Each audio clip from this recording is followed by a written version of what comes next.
नमस्कार दोस्तों, स्वागत है आप सभी का हमारे इस YouTube channel beyond their acts में। काफ़ी एक लंबे अरसे के बाद आज हम लोगों ने इस चैनल पे एक वीडियो फिर से स्टार्ट किया है अपना।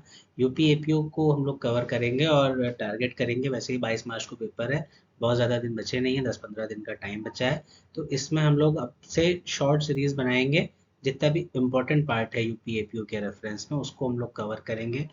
नॉट ओनली जी लॉ पार्ट, हम लोग जीएस को भी थोड़ा थोड़ा जो इम्पोर्टेंट पार्ट है वो कवर करेंगे, जिससे कि अगर आपने अभी तक भी कुछ ना किया हो तो भी आप सेफ स्कोर के अंदर आ जाएं। कि एक डिसेंट, अगर आपने जीएस की तैयारी नहीं करी है फिर भी आप चाहते हैं कि अब लास्ट टाइम बचा है कुछ कुछ इम्पोर्टेंट, तो ऐसा तो कुछ नहीं है कि 10 दिन के अंदर कुछ आपको ऐसा घोल के दे दिया जाएगा कि एक्स्ट्रा ऑर्डिनरी कुछ हो जाएगा।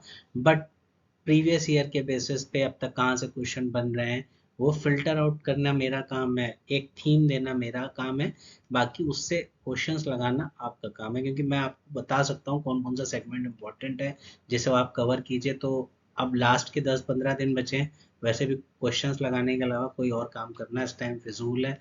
उन्हीं टॉपिक्स को देखिए, उनसे रिलेटेड क्वेश्चंस लगाइए, चाहे वो लॉ हो, चाहे वो जीएस हो, चाहे वो करंट अफेयर हो। ये याद रखिएगा, अगर आपने जीएस पे कमांड नहीं रखी तो यूपी एपीओ का पेपर आपके लिए नहीं है। यूपी एपीओ क्या, यूपी जुडिशरी आएगा, बिहार, ये सब बेकार है। अगर जीएस पे कंट्रोल नहीं है, केवल लॉ के बेसिस पे अगर आप सोच रहे हैं तो पॉसिबल नहीं होता है। तो जीएस का पार्ट अगर अब तक आपने नहीं पढ़ा है तो छोटा छोटा स्टार्ट करिए, छोटे छोटे चंक्स में, और आगे जाके अगर रिस्पॉन्स अच्छा रहा तो फिर जीएस से रिलेटेड कुछ माइक्रो नोट्स भी मैं बहुत जल्दी बियॉन्ड बियर एड्स पे अवेलेबल करवाऊंगा, जो कि बहुत ही नॉमिनल प्राइस पे रहेंगे। हमारा आज का जो लेक्चर है ये है पूरा का पूरा पुलिस एक्ट के ऊपर। इस लेक्चर के अंदर हम लोग पूरा का पूरा हमारा जो पुलिस एक्ट 1861 है उसको कवर करेंगे, सेक्शन 1 से लेके 47 तक पूरा होल पढ़ेंगे, क्योंकि ये एक छोटा सा एक्ट है और इससे केवल और केवल 8 से 9 क्वेश्चन बनेंगे ही बनेंगे। 47 सेक्शंस आपको पढ़ने हैं, 8 से 9 क्वेश्चंस आपको मिल जाएंगे। तो इससे आसान कोई भी नहीं है। लेकिन हाँ, हम लोगों ने ये कभी पढ़ा नहीं होता है तो हमारे दिमाग में रहता है कि कुछ अलग सी चीज़ है, कुछ टफ है, लेकिन ऐसा कुछ नहीं है। पुलिस एक्ट बहुत ही सिंपल एक्ट है हमारा। और इसके बाद जो हमारा रेगुलेशन आता है, रेगुलेशन भी हमारा काफ़ी इजी है। लोगों को लगता है 37 चैप्टर है, बहुत लेंदी एक्ट होगा, कैसे कवर किया जाएगा, लेकिन ऐसा नहीं है। पूरे 37 चैप्टर पहले तो पढ़ने नहीं होते, पूरे 500 प्लस पैरा आपको पढ़ने नहीं है। कुल मिला के 50 से 60 पैराग्राफ्स हैं जो आपको पैरा कंप्लीट करने हैं। उनके अंदर से ही 5-6 क्वेश्चन आने हैं। केवल पैरा का नाम पढ़ लिए, स्टार्टिंग के 20 चैप्टर पढ़ लीजिए, इसी में ही आपके 3 से 4 क्वेश्चन आराम से हो जाते हैं। वो खैर हम लोग आगे की स्ट्रेटेजी देखेंगे जब अभी रेगुलेशन कवर करेंगे तब पढ़ेंगे। आज हम लोग स्टार्ट करते हैं यूपी यूपी पुलिस एक्ट 1861 का एक्ट है ये। पहले तो हम थोड़ा सा देखते हैं कि पुलिस के बारे में क्या जनरल इंट्रोडक्शन पुलिस क्या देती है, क्या क्या होता है। पुलिस एक ऐसा शब्द है यूपी के अंदर, क्या भारत के अंदर भी, कि एक आम आदमी जिसने कुछ भी नहीं किया उसके सामने एकदम से आ जाए कि थाने चलना है, पुलिस जाना है, पुलिस के पास जाना है, या पुलिस आई है, तो पहले हम लोग, क्या होता है, सबसे पहले डर आता है। पहले लगता है क्या हो गया, तो मतलब ये सेफ जोन नहीं है हमारा। मतलब थाना बना लोगों के लिए है, लेकिन थाना जाना ही हमारे लिए सेफ जोन नहीं रहता है। तो बेसिकली पुलिस की पावर्स क्या है, हम लोग तो भाई वैसे भी वकील लोग हैं, तो हम लोगों को तो थाना रोज आना जाना, पुलिस से बातचीत होना, कभी किसी केस के रेफरेंस में इंटरेक्शन करना ही है। तो हम लोगों को पुलिस के बारे में भी जानना जरूरी है कि पुलिस एक्ट क्या कहता है, क्या क्या एक्चुअली में पावर होती है पुलिस के पास, क्या कौन से ऐसे काम हैं जो पुलिस वाले दिखाते हैं लेकिन एक्चुअली वो नहीं कर सकते हैं। तो ये सारी चीज़ें हमको पहले जानना है किसी के बारे में। जब जान जाओगे उसके बारे में तभी तो पता चलेगा क्या उसकी पावर्स हैं, क्या उसके प्रोज हैं, क्या कॉन्स हैं। और यूपी एपीओ के लिए बहुत अच्छा चंक है ये। नंबर अगर आपको बटोरने हैं तो पूरा का पूरा 8 से 9 नंबर का आता है। छोटा सा एक्ट है, कवर करके रख दो। डेली बेसिस पे पूरे नोट्स भी आपको मिलेंगे इसमें। आराम से पढ़ो, नोट्स बनाओ, और उसको 3-4 पेजेस के अंदर लिख के डेली एक एक नज़र मार के रिवाइज करते रहो, पूरा काम हो जाएगा। तो चलिए डिस्कस करते हैं। पहले तो इसका कॉन्स्टिट्यूशनल बैकग्राउंड क्या है। तो स्टेट लिस्ट की एंट्री नंबर 2 है हमारी जो, और उसके अलावा यूनियन की एंट्री 80 और यूनियन की एंट्री 2A, ये सारी बात करती है पुलिस के बारे में। तो अब डाउट ये आता है कि भाई पुलिस कंट्रोल किसके अंदर आता है। यूनियन के अंदर आता है कि स्टेट के अंदर आता है, क्योंकि अगर हम लोग ध्यान दें तो यूपीएससी से भी आईपीएस बनते हैं, ठीक है, और अगर हम लोग ध्यान दें तो यूपी पीसीएस का पेपर देके भी बच्चे पुलिस में भर्ती करते हैं, plus UP SI UP constable भी होता है, स्टेट कराती है सारे एग्जाम्स, इनसे भी भर्ती होती है पुलिस की। तो एक्चुअली में पुलिस के ऊपर कंट्रोल किसका है किसका नहीं है, ये सारी चीज़ें, ये छोटा सा। और अगर हम लोग देखें हमारा आर्टिकल 312, 312 क्लॉज टू भी ऑल इंडिया सर्विसेज की बात करता है। ये कहता है देश के अंदर क्या होगा, ऑल इंडिया सर्विसेज होगी जिसमें आईएएस पीसीएस बनेंगे। पार्लियामेंट के पास पावर है इसको मैनेज करने की, मतलब कि किसके पास, सेंट्रल गवर्नमेंट के पास है। तो एक्चुअली में पुलिस का पूरा शेड्यूल क्या है, किसके अंडर आती है किसके अंदर नहीं आती है, इसको आप जनरली आज ही क्लियर कर लीजिए कि पुलिस का जो क्लैरिटी है वो ये है कि सेंट्रल गवर्नमेंट जो है वो कोऑर्डिनेट करेगी सिर्फ और सिर्फ, और मेजरली जो काम है वो स्टेट गवर्नमेंट बताएगी। मतलब सेंट्रल गवर्नमेंट क्या कर रही है, अपॉइंटमेंट करा रही है कि भाई ये ऑफिसर जो है यहाँ जाएगा ये यहाँ जाएगा, कैडर अलॉट करने का काम सेंट्रल ने कर दिया। लेकिन अब डे टू डे की उसकी जो वर्किंग है वो सारी किसके बेसिस पे होगी, ये होती है स्टेट के अकॉर्डिंग। तो स्टेट का भी कंट्रोल है और कोऑर्डिनेशन का काम किसका है, सेंट्रल गवर्नमेंट का है। तो भाई हमारा सेक्शन 1 स्टार्ट होता है इंटरप्रिटेशन क्लॉज। टोटल कितने सेक्शन है हमारा, इसके अंदर सेक्शन 1 से लेके 47 तक सेक्शन है, जिसमें कि बीच में कुछ सेक्शंस हमारे रिपील्ड भी हैं, कुछ सेक्शंस ऐड भी हुए हैं। जैसे हमारा सेक्शन 2A हो गया, 8A हो गया, ये सब सिविल एविएशन फोर्सेस के बारे में बात करता है। कुछ कुछ ऐड हुआ है, कुछ कुछ रिपील हुआ है। बहुत ज़्यादा ऐसा एक्ट नहीं है जो बहुत टफ हो, टेक्निकल नहीं है। आपको सिर्फ मोटा मोटा ऊपर से सीधे सेक्शन नंबर पूछ लेगा, अंदर क्या दिया है बहुत ज़्यादा डिटेल्स में नहीं जाता है। तो सबसे पहला हमारा डेफिनेशन दिया हुआ है किसका, मजिस्ट्रेट ऑफ डिस्ट्रिक्ट का। तो मजिस्ट्रेट ऑफ डिस्ट्रिक्ट क्या करते हैं भाई, कौन होते हैं मजिस्ट्रेट ऑफ डिस्ट्रिक्ट। तो मजिस्ट्रेट ऑफ डिस्ट्रिक्ट हमारे, एक सेकेंड भाई थोड़ी साफ सफाई कर ली जाए। मजिस्ट्रेट ऑफ डिस्ट्रिक्ट हमारे जो होते हैं वो चीफ ऑफिसर हैं। आपसे सीधे सीधे क्वेश्चन क्या पूछा जाएगा, मजिस्ट्रेट ऑफ डिस्ट्रिक्ट क्या होते हैं, ऑप्शन दिए जाएंगे 4-5, जिसमें कि आपको 4-5 क्या 4 ही दिए जाएंगे, जिसमें कि साफ साफ एक जगह ऑप्शन लिखा होगा कि चीफ ऑफिसर जो होता है कहाँ का, डिस्ट्रिक्ट का, वो होगा आपका मजिस्ट्रेट ऑफ डिस्ट्रिक्ट। इसका काम क्या है, ये एग्जीक्यूटिव एडमिनिस्ट्रेशन जो होता है डिस्ट्रिक्ट का, ये इसको मैनेज करेगा। मतलब कि स्टेट के अंदर लॉ एंड ऑर्डर क्या रहेगा, पब्लिक न्यूसेंस, आप लोग बीएनएसएस में देखते हैं कि एग्जीक्यूटिव मजिस्ट्रेट के पास पावर होती है कहीं पे वाटर को लेके लैंड को लेके डिस्प्यूट हुआ है तो उसको सॉल्व करने की। तो ये सारी पावर्स किसके पास होंगी, मजिस्ट्रेट ऑफ डिस्ट्रिक्ट के पास होंगी। मजिस्ट्रेट, अब बताइए बीएनएसएस में कौन सा सेक्शन है, सीआरपीसी में तो सेक्शन 144 हुआ करता था, बीएनएस का सेक्शन बताइएगा कमेंट में। मजिस्ट्रेट हमारा क्या करता है, मजिस्ट्रेट करता है इंक्लूड्स ऑल पर्सन, जितने भी पर्सन है एक्सरसाइज कर रहे हैं क्या, magisterial powers with in the general police district. General police district के अंदर जितने भी मजिस्ट्रेट हमारे मजिस्ट्रियल पावर को यूज कर रहे हैं वो सारे के सारे क्या कहलाएंगे, मजिस्ट्रेट। ये बेसिकली कौन से मजिस्ट्रेट होते हैं, जितने भी एग्जीक्यूटिव मजिस्ट्रेट होते हैं। इसके अलावा आपसे पूछा जाएगा पुलिस की डेफिनेशन क्या है, तो पुलिस की कोई कॉम्प्लिकेटेड डेफिनेशन नहीं है, सिर्फ इतना बताना है जितने भी लोग इस एक्ट के अंदर एनरोल्ड हुए हैं, मतलब कि पुलिस एक्ट 1861 के अंदर जो भी एनरोल्ड हुआ है वो क्या है, वो पुलिस वाला है, बस इससे ज़्यादा कुछ नहीं। सीधे सीधे आपसे क्वेश्चन ही पूछ देगा पुलिस का मतलब, इसमें क्या हो गया, एक ऑप्शन दे दिया, जो भी अपॉइंटेड होता है, डेजिग्नेटेड होता है या फिर एनरोल्ड होता है, तो आपको कौन से पे टिक लगाना होगा, enrolled under this act.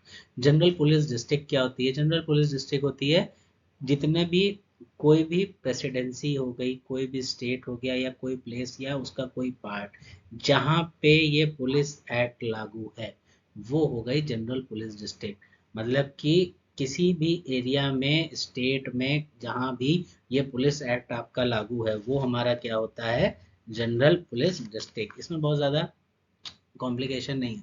Police कौन है, जो एनरोल्ड होगी इस एक्ट के अंदर।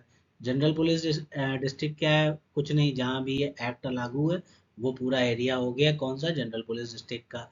मैजिस्ट्रेट कौन होगा, जो भी मजिस्ट्रियल पावर एक्सरसाइज कर रहा होगा वो हो गया हमारा मैजिस्ट्रेट। मैजिस्ट्रेट ऑफ डिस्ट्रिक्ट कौन हो गए, जो चीफ ऑफिसर हो गए और एग्जीक्यूटिव एडमिनिस्ट्रेशन जिसके अंदर है वही होता है हमारा मजिस्ट्रेट ऑफ डिस्ट्रिक्ट। तो हम लोगों ने इतनी देर में क्या किया, मजिस्ट्रेट ऑफ डिस्ट्रिक्ट पढ़ लिया है। कौन? Chief officer.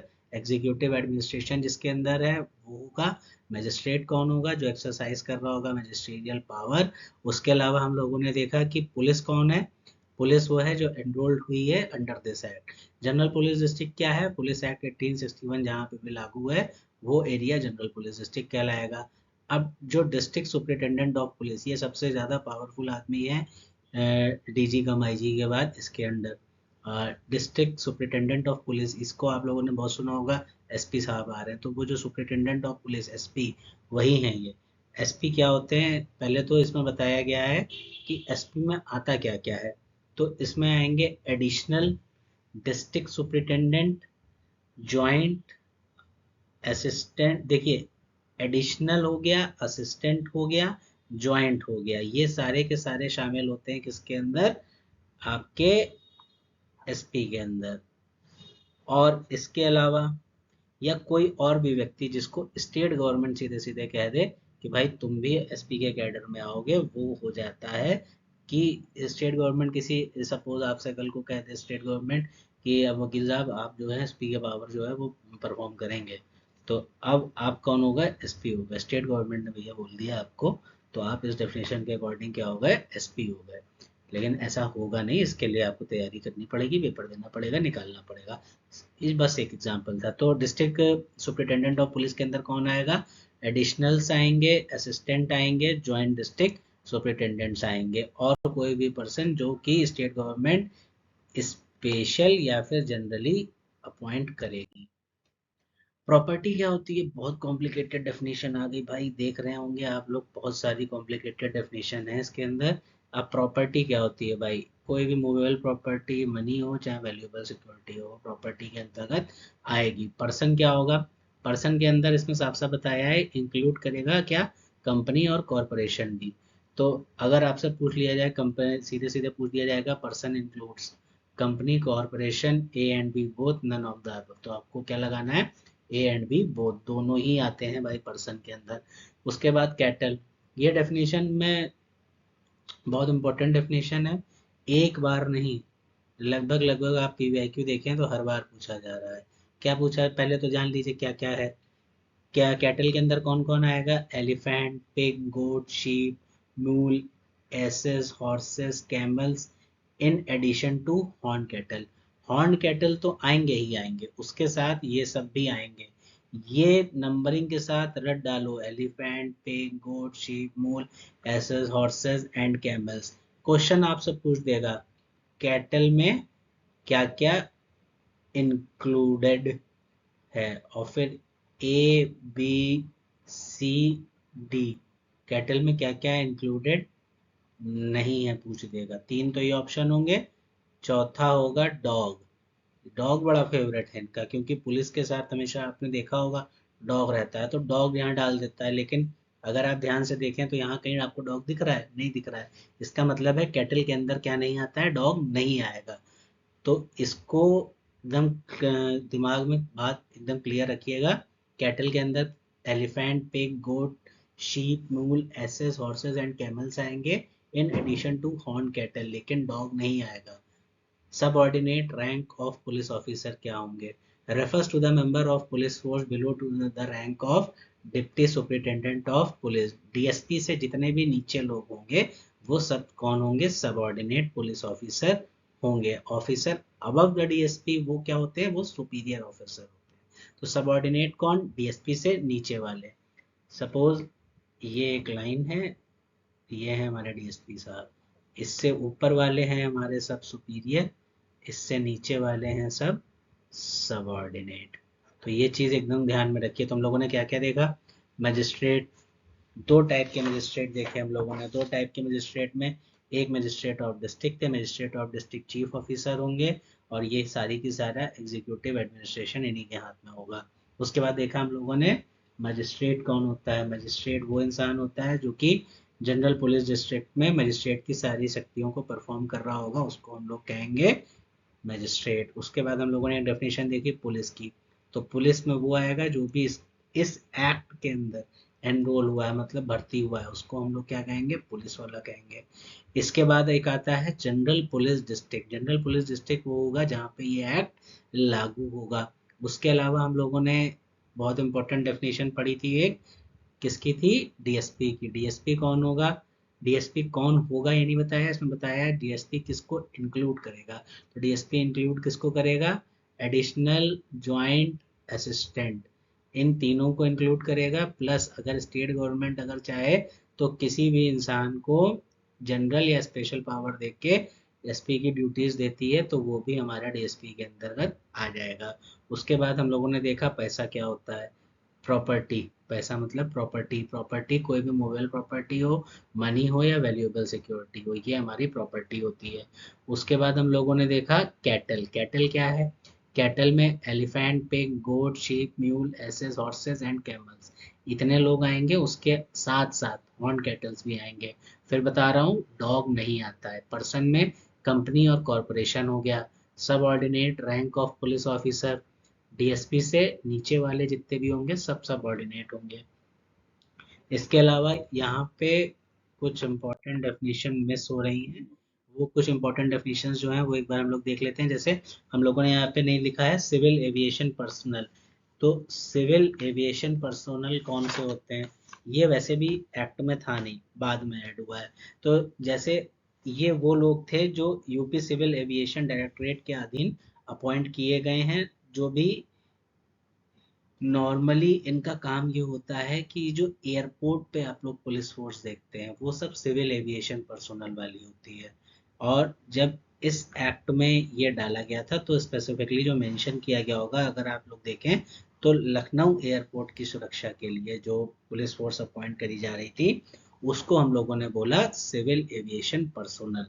तो इसको हम लोग बोलेंगे सिविल एविएशन पर्सोनल। ये फोर्सेस हो गए किसके क्या देखती हैं, एयरपोर्ट पे जो स्टाफ होता है पुलिस का मेंटेनेंस के लिए वो होता है सिविल एविएशन पर्सोनल का। इसके अलावा एक डेफिनेशन हम लोगों ने कोई और मिस करी नहीं, हम लोगों ने लगभग लगभग सारी डेफिनेशन जो इंपॉर्टेंट हैं और जो एक्ट के अंदर है वो सब कवर कर ली हैं। सिविल एविएशन पर्सनल बच रही थी वो हम लोगों ने कवर कर ली। तो आपसे पूछ दिया जाएगा, अच्छा सिविल एविएशन पर्सनल इसको डिक्लेयर कौन करता है कि कौन होगा, ये स्टेट गवर्नमेंट के हाथ में पावर है डिक्लेयर करने की। तो आपसे क्वेश्चन पूछा जा सकता है civil aviation personnel are declare to be police force by whom, किसके द्वारा इनको पुलिस फोर्स डिक्लेयर किया जाता है, तो वो आपको स्टेट गवर्नमेंट टिक करना होगा।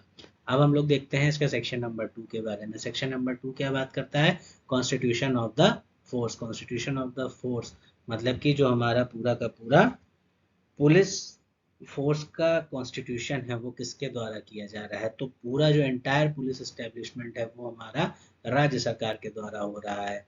और जो एंटायर पुलिस मतलब यूपी में Lucknow police, Banda police, Pratapgarh police सारी क्या है, ये एक पुलिस फोर्स है, अलग पुलिस फोर्स नहीं है। तो यहाँ पे क्या है, the entire police establishment under the state government for the purpose of this act is deemed one police force. It comprises officers and men as ordered by the state government। तो state government जितने लोग बताएगी भाई उतनी भर्ती हम लोग करा देंगे। सबऑर्डिनेट रैंक्स के पुलिस के मेंबर्स के जितना भी पे होगा, सर्विस कंडीशंस जैसी भी होंगी वो सब कौन देगा, स्टेट गवर्नमेंट। तो अगर आपसे पूछा जाए पुलिस का जो पे है, वेतन है, वो कौन डिसाइड करता है, वो हमारी डिसाइड करती है भैया स्टेट गवर्नमेंट। स्टेट गवर्नमेंट ही हमारी पूरी करता धरता है in matters concerning the police force. आगे बढ़ते हैं भाई, इसके साथ इस एक्ट का स्कोप भी पढ़ लो तो लगे हाथ ये सारी चीज़ें क्लैरिटी के साथ ज्वाइन हो जाती हैं। पहले बताया कॉन्स्टिट्यूशन हो जाएगा पुलिस फोर्स का, फिर बता दो साथ साथ इस एक्ट का स्कोप क्या है। ये अपने आप तो ऑटोमेटिकली इफेक्ट में नहीं आता किसी भी प्रेसिडेंसी किसी भी स्टेट में, इसको लाता कौन है इफेक्ट में, स्टेट गवर्नमेंट। स्टेट गवर्नमेंट जब चाहेगी तो किसी स्टेट में, किसी प्रेसिडेंसी में, किसी टाउन में, कहीं भी किसी चाहे तो किसी एक जगह भी ये एक्ट अप्लाई लागू कर सकती है, चाहे तो किसी दो जगह, एक जगह छोड़ दिया, चाहे तो पूरे के पूरे स्टेट पे भी लागू कर सकती है। तो और कैसे करेगी, पब्लिश करेगी ऑफिशियल गैजेट में और बताएगी कि भाई पूरा या फिर किसी एक पार्ट में ये एक्ट जो है हमारा वो लागू हो गया है।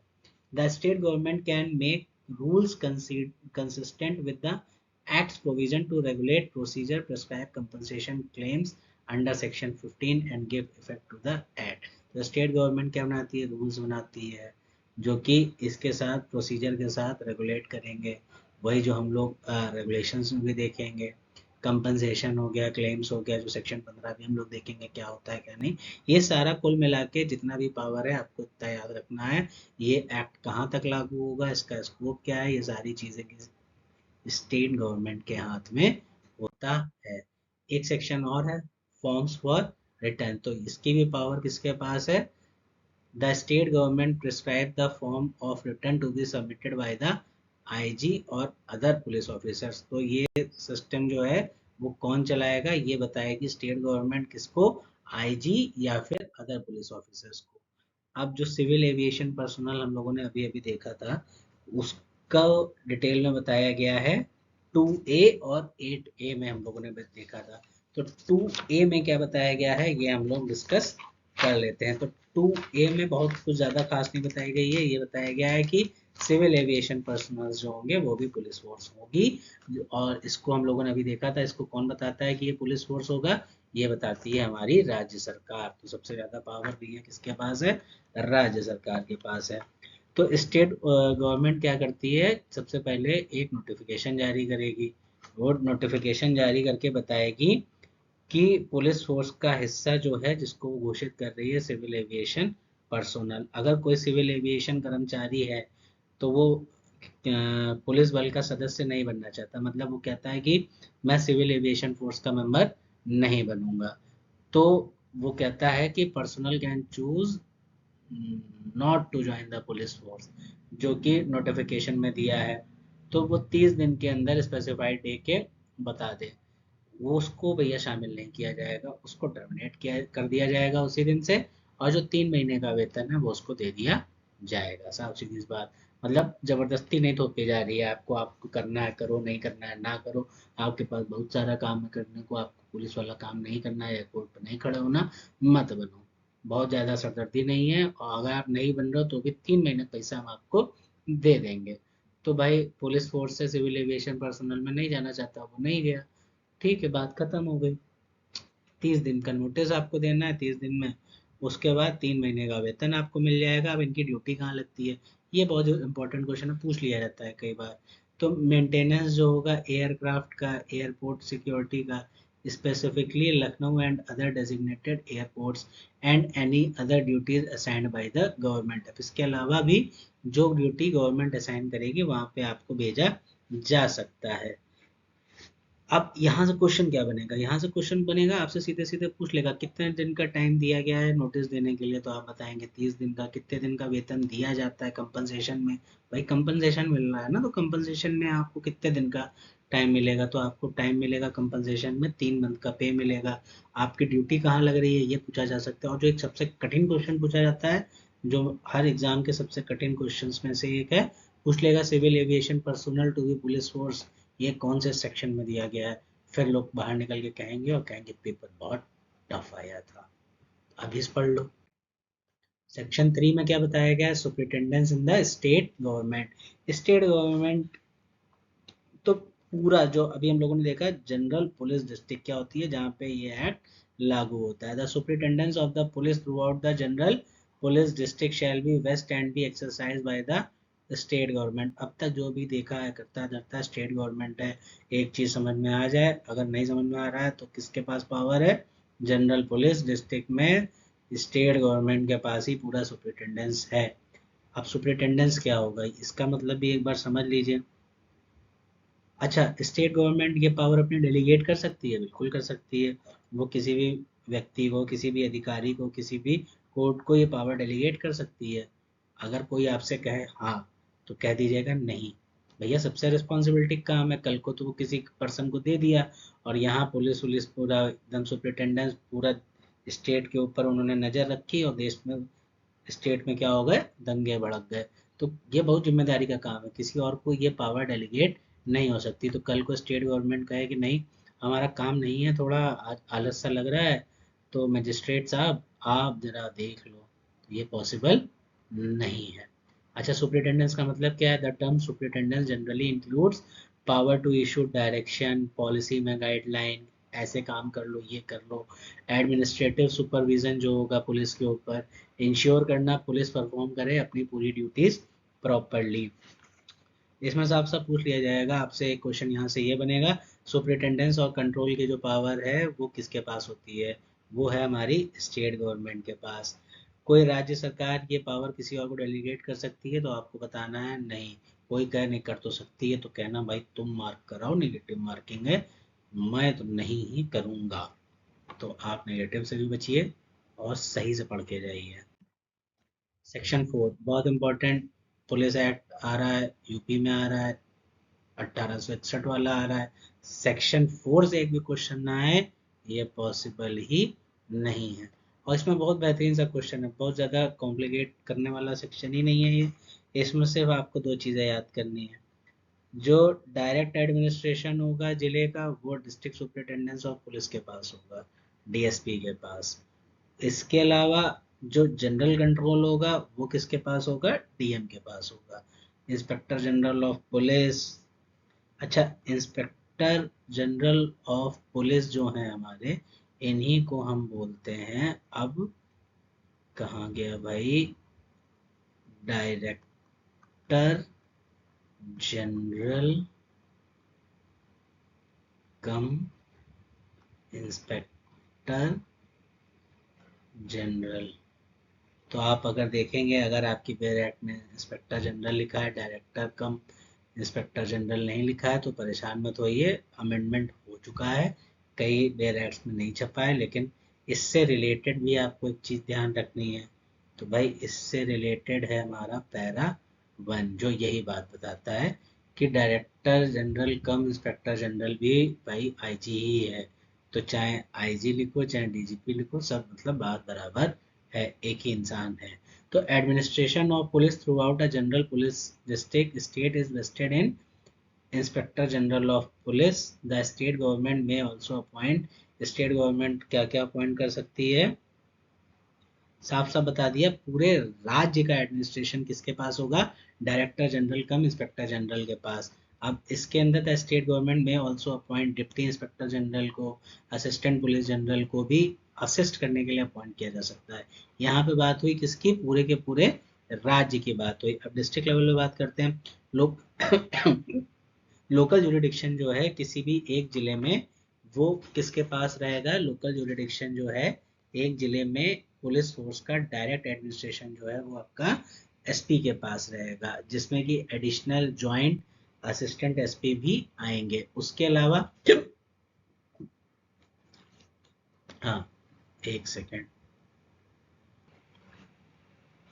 हाँ, तो स्टेट लेवल पे हम लोगों ने दो चीज़ें देखी। स्टेट लेवल पे हमारे पास पूरा पूरा कंट्रोल किसके पास था? डीजी कम आईजी के पास। डिस्ट्रिक्ट लेवल में अगर जनरल कंट्रोल की बात आएगी तो जनरल कंट्रोल है हमारा डीएम के पास। ये देखिए, the administration of police with in a local jurisdiction of a district magistrate is under the general control. साफ साफ ये क्वेश्चन पूछता है कि डिस्ट्रिक्ट का, जिले का जनरल कंट्रोल किसके पास होगा? आपके पास ऑप्शन होगा, ए डीएम, बी एसपी, सी डीजीपी, डी नन। आपको टिक करना है डीएम, और जिसने कहीं और पढ़ा होगा वो मार्क करके आएगा एसपी। तो साफ सीधी सी बात, साफ सुथरा पढ़ो, कम पढ़ो, कम टाइम में पढ़ो, कॉन्सेप्ट क्लियरिटी के साथ पढ़ो, डाउट रखने की कोई भी ज़रूरत नहीं है। तो डिस्ट्रिक्ट लेवल एडमिनिस्ट्रेशन किसके पास होगा? जनरल कंट्रोल किसके पास है? हमारा डीएम के पास। और एडमिनिस्ट्रेशन का काम, ये बहुत जरूरी है, एडमिनिस्ट्रेशन का कंट्रोल किसके पास है? अब आपसे पूछ दिया एडमिनिस्ट्रेशन का काम है, और फिर भी यही ऑप्शन थे और आपने एसपी लगा दिया, आपके पूरे नंबर हो गए। बगल वाले ने गलत लगा दिया क्योंकि उसको नहीं पता था। अब आगे बढ़ते हैं। तो सेक्शन 4 में बस इतना याद रखिएगा, डिस्ट्रिक्ट की बात है अगर, तो जनरल कंट्रोल किसके पास है? डीएम के पास। और एडमिनिस्ट्रेशन किसके पास है? एसपी के पास। बस इतनी सी बात है, इससे ज़्यादा आपको डिटेल में सेक्शन 4 में कुछ भी नहीं पढ़ना है। और पूरे स्टेट का कंट्रोल, स्टेट का control district general cum inspector general के पास। तो पावर ऑफ इंस्पेक्टर जनरल क्या होंगी? तो इंस्पेक्टर जनरल की पावर्स क्या होंगी? भाई बड़ा आदमी है। The inspector general of police has the full power of magistrate through out the general police district. जितनी भी पावर मजिस्ट्रेट की होती है, जो हम लोगों ने मजिस्ट्रेट को भी डेफिनेशन क्लॉज में देखा था, फुल पावर ऑफ मजिस्ट्रेट होगा throughout the general police district. However this power must be exercise subject to the limitation. भैया पूरी पूरी पावर दे दोगे अगर तो तुम में और मजिस्ट्रेट में फर्क क्या रह जाएगा? तो लिमिटेशन लगाई जाती है भैया, किसके द्वारा? स्टेट गवर्नमेंट के द्वारा। The state government holds the ultimate authority. Ultimate authority तो भाई ब्रह्मास्त्र अपने पास कौन रखता है? पुलिस के मैटर में स्टेट गवर्नमेंट ही रखती है, और उसके अलावा कोई नहीं है। इसके बाद आता है हमारा सेक्शन 6, रिपील हो चुका है। कब रिपील हुआ था? 1882 में रिपील हो चुका है। लेकिन प्रीवियस ईयर का पेपर उठा के देखेंगे तो आपसे पूछ लिया जाएगा रिपील कौन से सेक्शन में हुआ था। तो इन लोगों का बहुत फेवरेट नौटंकी है, एक सेक्शन 6 हो गया, सेक्शन 11 हो गया, ये सब रिपील हो चुका है। पूछ लेता है कौन से ईयर में रिपील हुआ था।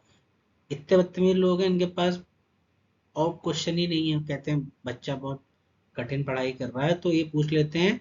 आपसे पूछ देगा सेक्शन 7, सेक्शन 8, सेक्शन 6 और सेक्शन 9, इनमें से कौन सा सेक्शन रिपील है?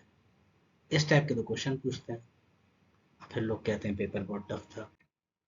तो सेक्शन 7 क्या बात करता है? Appointment, dismissal etcetera of inferior officers की। पेपर एक्चुअली टफ होता है। ये सारी चीजें अभी तो आसान लगती हैं, लेकिन अगर आपने सही से नहीं पढ़ा है ना, तो अभी तो आप पढ़ते जा रहे हैं तो आपको लग रहा है कि ये आसान है, ये आसान है, ये आसान है, अरे तो रिपील वाला है। लेकिन जब वहां पे पेपर का प्रेशर होता है, उस 2 घंटे 3 घंटे का टाइम स्पैन में ये चीज़ें आपसे नेगेटिव का काम कराती हैं। तो इसीलिए चीज़ें अच्छे से कंसंट्रेशन के साथ पढ़िए, डाउट्स को क्लियर करते हुए चलिए। सेक्शन 6 रिपील है मतलब कोई सोते हुए भी उठाए तो बताना सेक्शन 6 रिपील है, 7 नहीं। तो appointment, dismissal etcetera of inferior officers का जो अपॉइंटमेंट है, डिसमिसल है, ये सारा कौन करता है? अब इंफीरियर ऑफिसर मतलब जितने भी सबऑर्डिनेट ऑफिसर हैं। सबऑर्डिनेट ऑफिसर मतलब जितने भी आपके डीएसपी की रैंक से नीचे वाले ऑफिसर्स हैं, तो उसकी बात करा जाएगा। अच्छा, इसमें से बहुत इंपॉर्टेंट क्वेश्चन पूछता है कि सेक्शन 7 किसके अंडर आता है? तो आर्टिकल 311 ऑफ द कॉन्स्टिट्यूशन के सब्जेक्ट में रहते हुए आपको सेक्शन 7 पढ़ना है। Section article 311 of the constitution क्या डील करता है? Dismissal, removal, reduction in rank of person employed in civil capacities under union और स्टेट की बात करता है। तो अब ये सीधे सी बात ये करता है कि स्टेट गवर्नमेंट और ऑफिसर ऑथराइज तो आईजी मतलब डीजी कम आईजी, जो अभी सेक्शन 4 में पढ़े थे, डीआईजी आपके, उसके अलावा एआईजी और डीएसपी मतलब SP can at any time dismiss, suspend or reduce the rank of the any police officer deemed remit, negligent or unfit for duty। मतलब DG cum IG, DIG, AIG या district SP किसी भी समय किसी भी subordinate officer को निकाल सकते हैं अगर वो अपनी डिसमिस कर दिया, सस्पेंड कर दिया, उसकी रैंक कम कर दी, कुछ भी कर सकते हैं, कोई भी पनिशमेंट दे सकते हैं। अगर वो रेमिशन कर रहा हो अपने काम को लेके, नेग्लिजेंट हो अपने काम को लेके, खुद को उसने जानबूझ के अनफिट बना लिया हो, तो अगर उसने ऐसा कुछ किया है तो जो हमारे डीजी कम आईजी, डीआईजी, उसके अलावा एआईजी और डिस्ट्रिक्ट एसपी जो हैं वो उनको कुछ भी पनिशमेंट दे सकते हैं। पनिशमेंट में और क्या क्या? देखो, फाइन नॉट एक्सीडिंग 1 मंथ पे, 1 मंथ की पे से ज़्यादा फाइन नहीं लगाएंगे। पनिशमेंट फॉर 15 डेज, 15 दिन से ज़्यादा का पनिशमेंट, रूम में बंद कर दिया 15 दिन के लिए, नज़र बंद रहो, solitary confinement types. Removal from any office of distinction और स्पेशल एमोलीमेंट, मतलब अगर उनको उनके गुड नेचर के ऊपर कुछ बैच मिला हो, कुछ प्रमोशन मिल रहा हो तो उसको भी वो बैक कर सकते हैं। This power is exercise when officer is found, भाई जब वो केयरलेस है, नेग्लिजेंट है, रेकलेस है, अपने आप को अनफिट कर दिया। अच्छा, अब इसी में एक इम्पोर्टेंट केस भी आता है, वो आप पढ़ेंगे, स्टेट ऑफ यूपी वर्सेस नवाब हुसैन। ये बहुत बढ़िया केस था। इसके अंदर भी हम लोगों ने देखा ना कि ये जो लोग हैं हमारे आईजी डीजी, ये सब लोग रिमूव करते हैं, पनिश करेंगे, सस्पेंड करेंगे। तो इस केस में ये हुआ था कि भाई जो नवाब हुसैन थे, ये एसआई से प्रमोट होके क्या बने थे, इंस्पेक्टर बन गए थे। लेकिन इनको क्या किया गया, डीजी ने रिमूव कर दिया। अब इन्होंने क्या किया, इन्होंने कहा भाई मुझको अपॉइंट तो सीनियर ऑफिसर ने किया था, रिमूव मुझे नीचे वाले ने किया है। तो ये जो है भाई, इस पे मेरा जो सस्पेंशन है, रिमूवल है, ये अनकॉन्स्टिट्यूशनल है। लेकिन इतनी बुद्धिमानी इन्होंने कब दिखाई, जब ये अपर कोर्ट में पहुंचे। इन्होंने लोअर कोर्ट के अंदर ये चीज बोली नहीं। तो कोर्ट ने कहा कि पहले तो कंस्ट्रक्टिव रेस जुडिकाटा आप पे अप्लाई हो रहा है, कि जो आप पहले बोल सकते थे, आपने वो प्ली लिया नहीं, तो मान लिया जाएगा कि आपने भाई वो प्ली ले ली है, उसको दोबारा से आपको लेने नहीं दिया जाएगा। और कोर्ट ने कहा कि नहीं, ऐसा कुछ भी नहीं है, आपको अगर उन्होंने रिमूव किया है तो गलत नहीं है, उसका जो रिमूवल है कोर्ट ने सही मान लिया था। अब आगे बढ़ते हैं, सेक्शन 8 पे बात करते हैं। तो सेक्शन 7 अभी हम लोगों ने क्या बोला, इंफीरियर ऑफिसर्स की जो पावर थी उनके बारे में बात करी। सेक्शन 6 हम लोगों ने देखा रिपील था। सेक्शन 5 हम लोगों ने बात किया, जो आपका डीजी कम आईजी है, इंस्पेक्टर जनरल है, उसकी पावर की बात करी। सेक्शन 4 में हम लोगों ने बात किया डीजी कम आईजी कौन, उसके पास क्या इतना क्या पावर रहेगा, क्या कंट्रोल रहेगा, स्टेट में किसका कंट्रोल है, डिस्ट्रिक्ट के लेवल पे जनरल कंट्रोल किसका है, एडमिनिस्ट्रेशन के लेवल पे एसपी का कंट्रोल है। 3 में हम लोगों ने सुपरिटेंडेंस की बात की। सुपरिटेंडेंस से पहले हम लोगों ने 2A में बात किया, सिविल पर्सनेशन का बात किया। तो ये सारी चीज़ें हैं जो आपको दिमाग में बार बार रिपीट करनी है। तो दिमाग में सारी चीज़ें एक बार में सेट होती जाएंगी धीरे धीरे धीरे। और ज़्यादा नहीं, ऐसा नहीं है कि प्री में ही देना है, मेंस भी आएगा। मेंस के लिए कुछ अलग से थोड़ी पढ़ेंगे, यही नोट्स हैं। अब certificate to the police officer है, कौन देता है, किसकी सील होती है, मेंस में पूछ लिया जाएगा, तो कुछ अलग में फ्रेंच में तो लिख के नहीं आएंगे, यही लिखना है। हर पुलिस ऑफिसर को मिलता है भाई, देखो, ठीक है। लेकिन किसको नहीं मिलेगा, आईजी, डीआईजी, एआईजी, इनको नहीं दिया जाएगा। Every police officer excluding those mentioned in section 4, तो सेक्शन 4 वालों को छोड़ के बाकी सबको क्या दिया जाएगा, सर्टिफिकेट दिया जाएगा। किस चीज का, मतलब कि एक तरीके से आप ये समझिए, वही जो हम लोगों ने कॉन्सेप्ट देखा था, डीएसपी के ऊपर मतलब सुपीरियर वाले उनको छोड़ दीजिए, उनको नहीं मिलेगा, नीचे वालों को मिलेगा। जो भी पुलिस फोर्स अपॉइंट करेगा उसको एक सर्टिफिकेट ऑफ अपॉइंटमेंट मिलेगा। कहीं जॉब करने जाते हैं आप लोग, वकील हैं, तो एनरोलमेंट सर्टिफिकेट था, तो वैसे ही ये अब है आपका अपॉइंटमेंट का certificate. This certificate will be prescribe form under the seal. पूछ लेता है कि सील किसकी होगी, तो ये सील जिसकी है वो याद रखिए, inspector general, director general cum inspector general की ये सील होगी।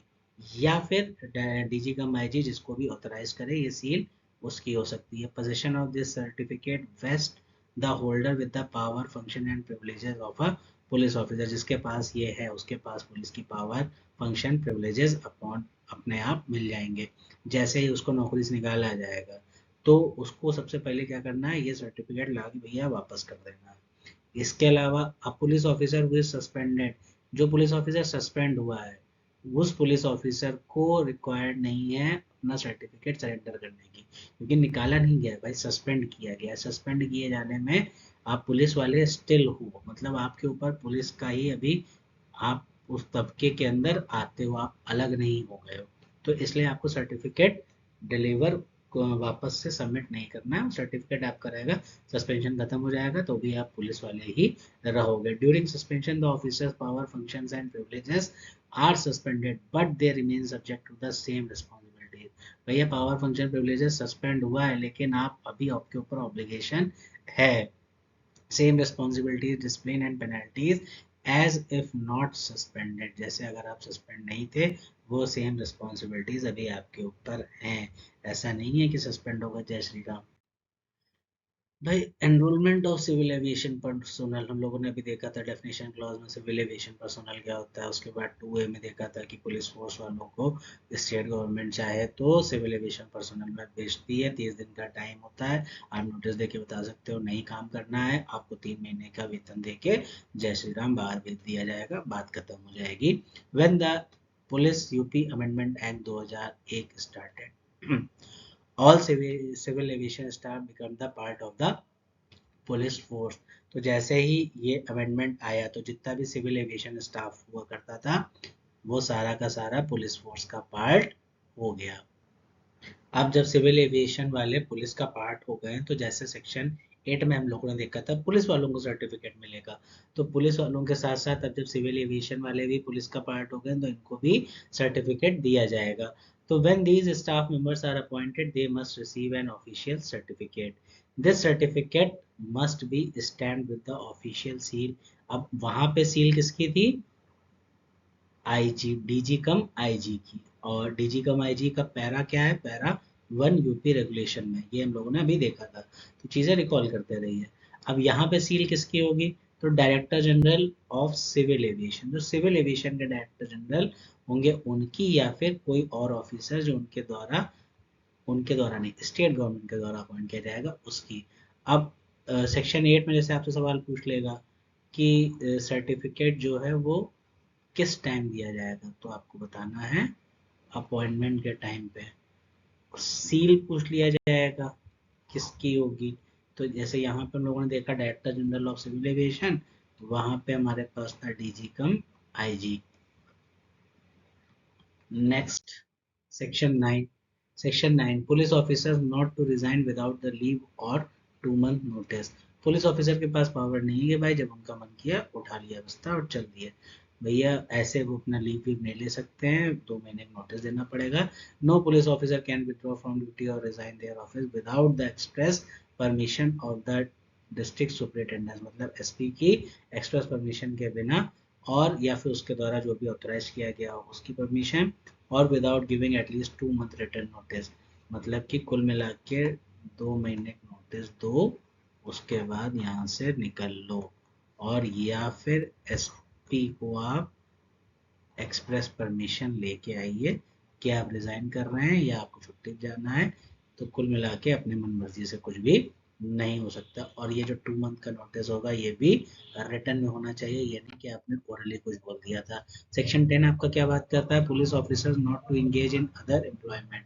अब साफ सीधी सी बात है, आप पुलिस वाले भी हैं, आप कोई और बिजनेस भी कर रहे हैं, तो और आपके सराउंडिंग में है, तो एक पुलिस वाले का अलग से थोड़ा सा प्रभाव रहता है सोसाइटी पे, तो आदमी आपसे दब के भी काम करेगा। आपसे ही आप अपना जो बिजनेस है वो उस पर थोप सकते हैं।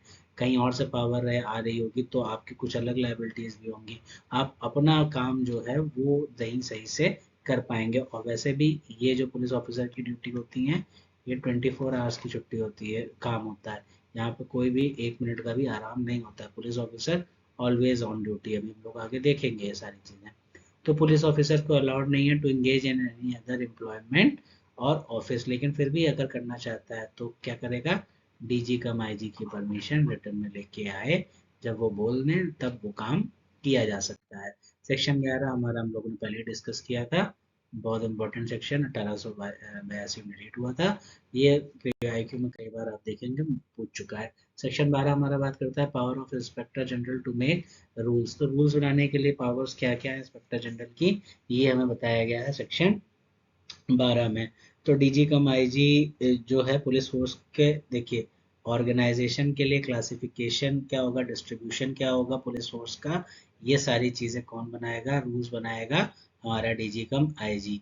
रेसिडेंस क्या होगा पुलिस वालों का, जो आप लोग देखते हो ना पुलिस बैरिकेड्स मिलते हैं, पुलिस क्वार्टर्स होते हैं, ये सब कौन अलॉट करता है? DG cum IG. Particulars of service inspection, description of arms, dress and other necessary provision, collecting and communicating intelligence and information.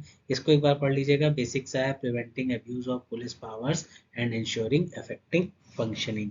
तो मतलब देखा जाए कि पुलिस फोर्स का ऑर्गेनाइजेशन, क्लासिफिकेशन, डिस्ट्रीब्यूशन, आर्म्स और इंस्पेक्शन से रिलेटेड जितने भी रूल्स हैं, ड्रेस क्या होगी, क्या कोड ऑफ कंडक्ट रहेगा, सारा का सारा काम इंस्पेक्टर जनरल मतलब डीजी कम आईजी जो कि सेक्शन 4 में मेंशन है वो करेगा। उसकी पावर बेसिकली उसकी क्या क्या पावर होंगी सेक्शन 5 में दिया है।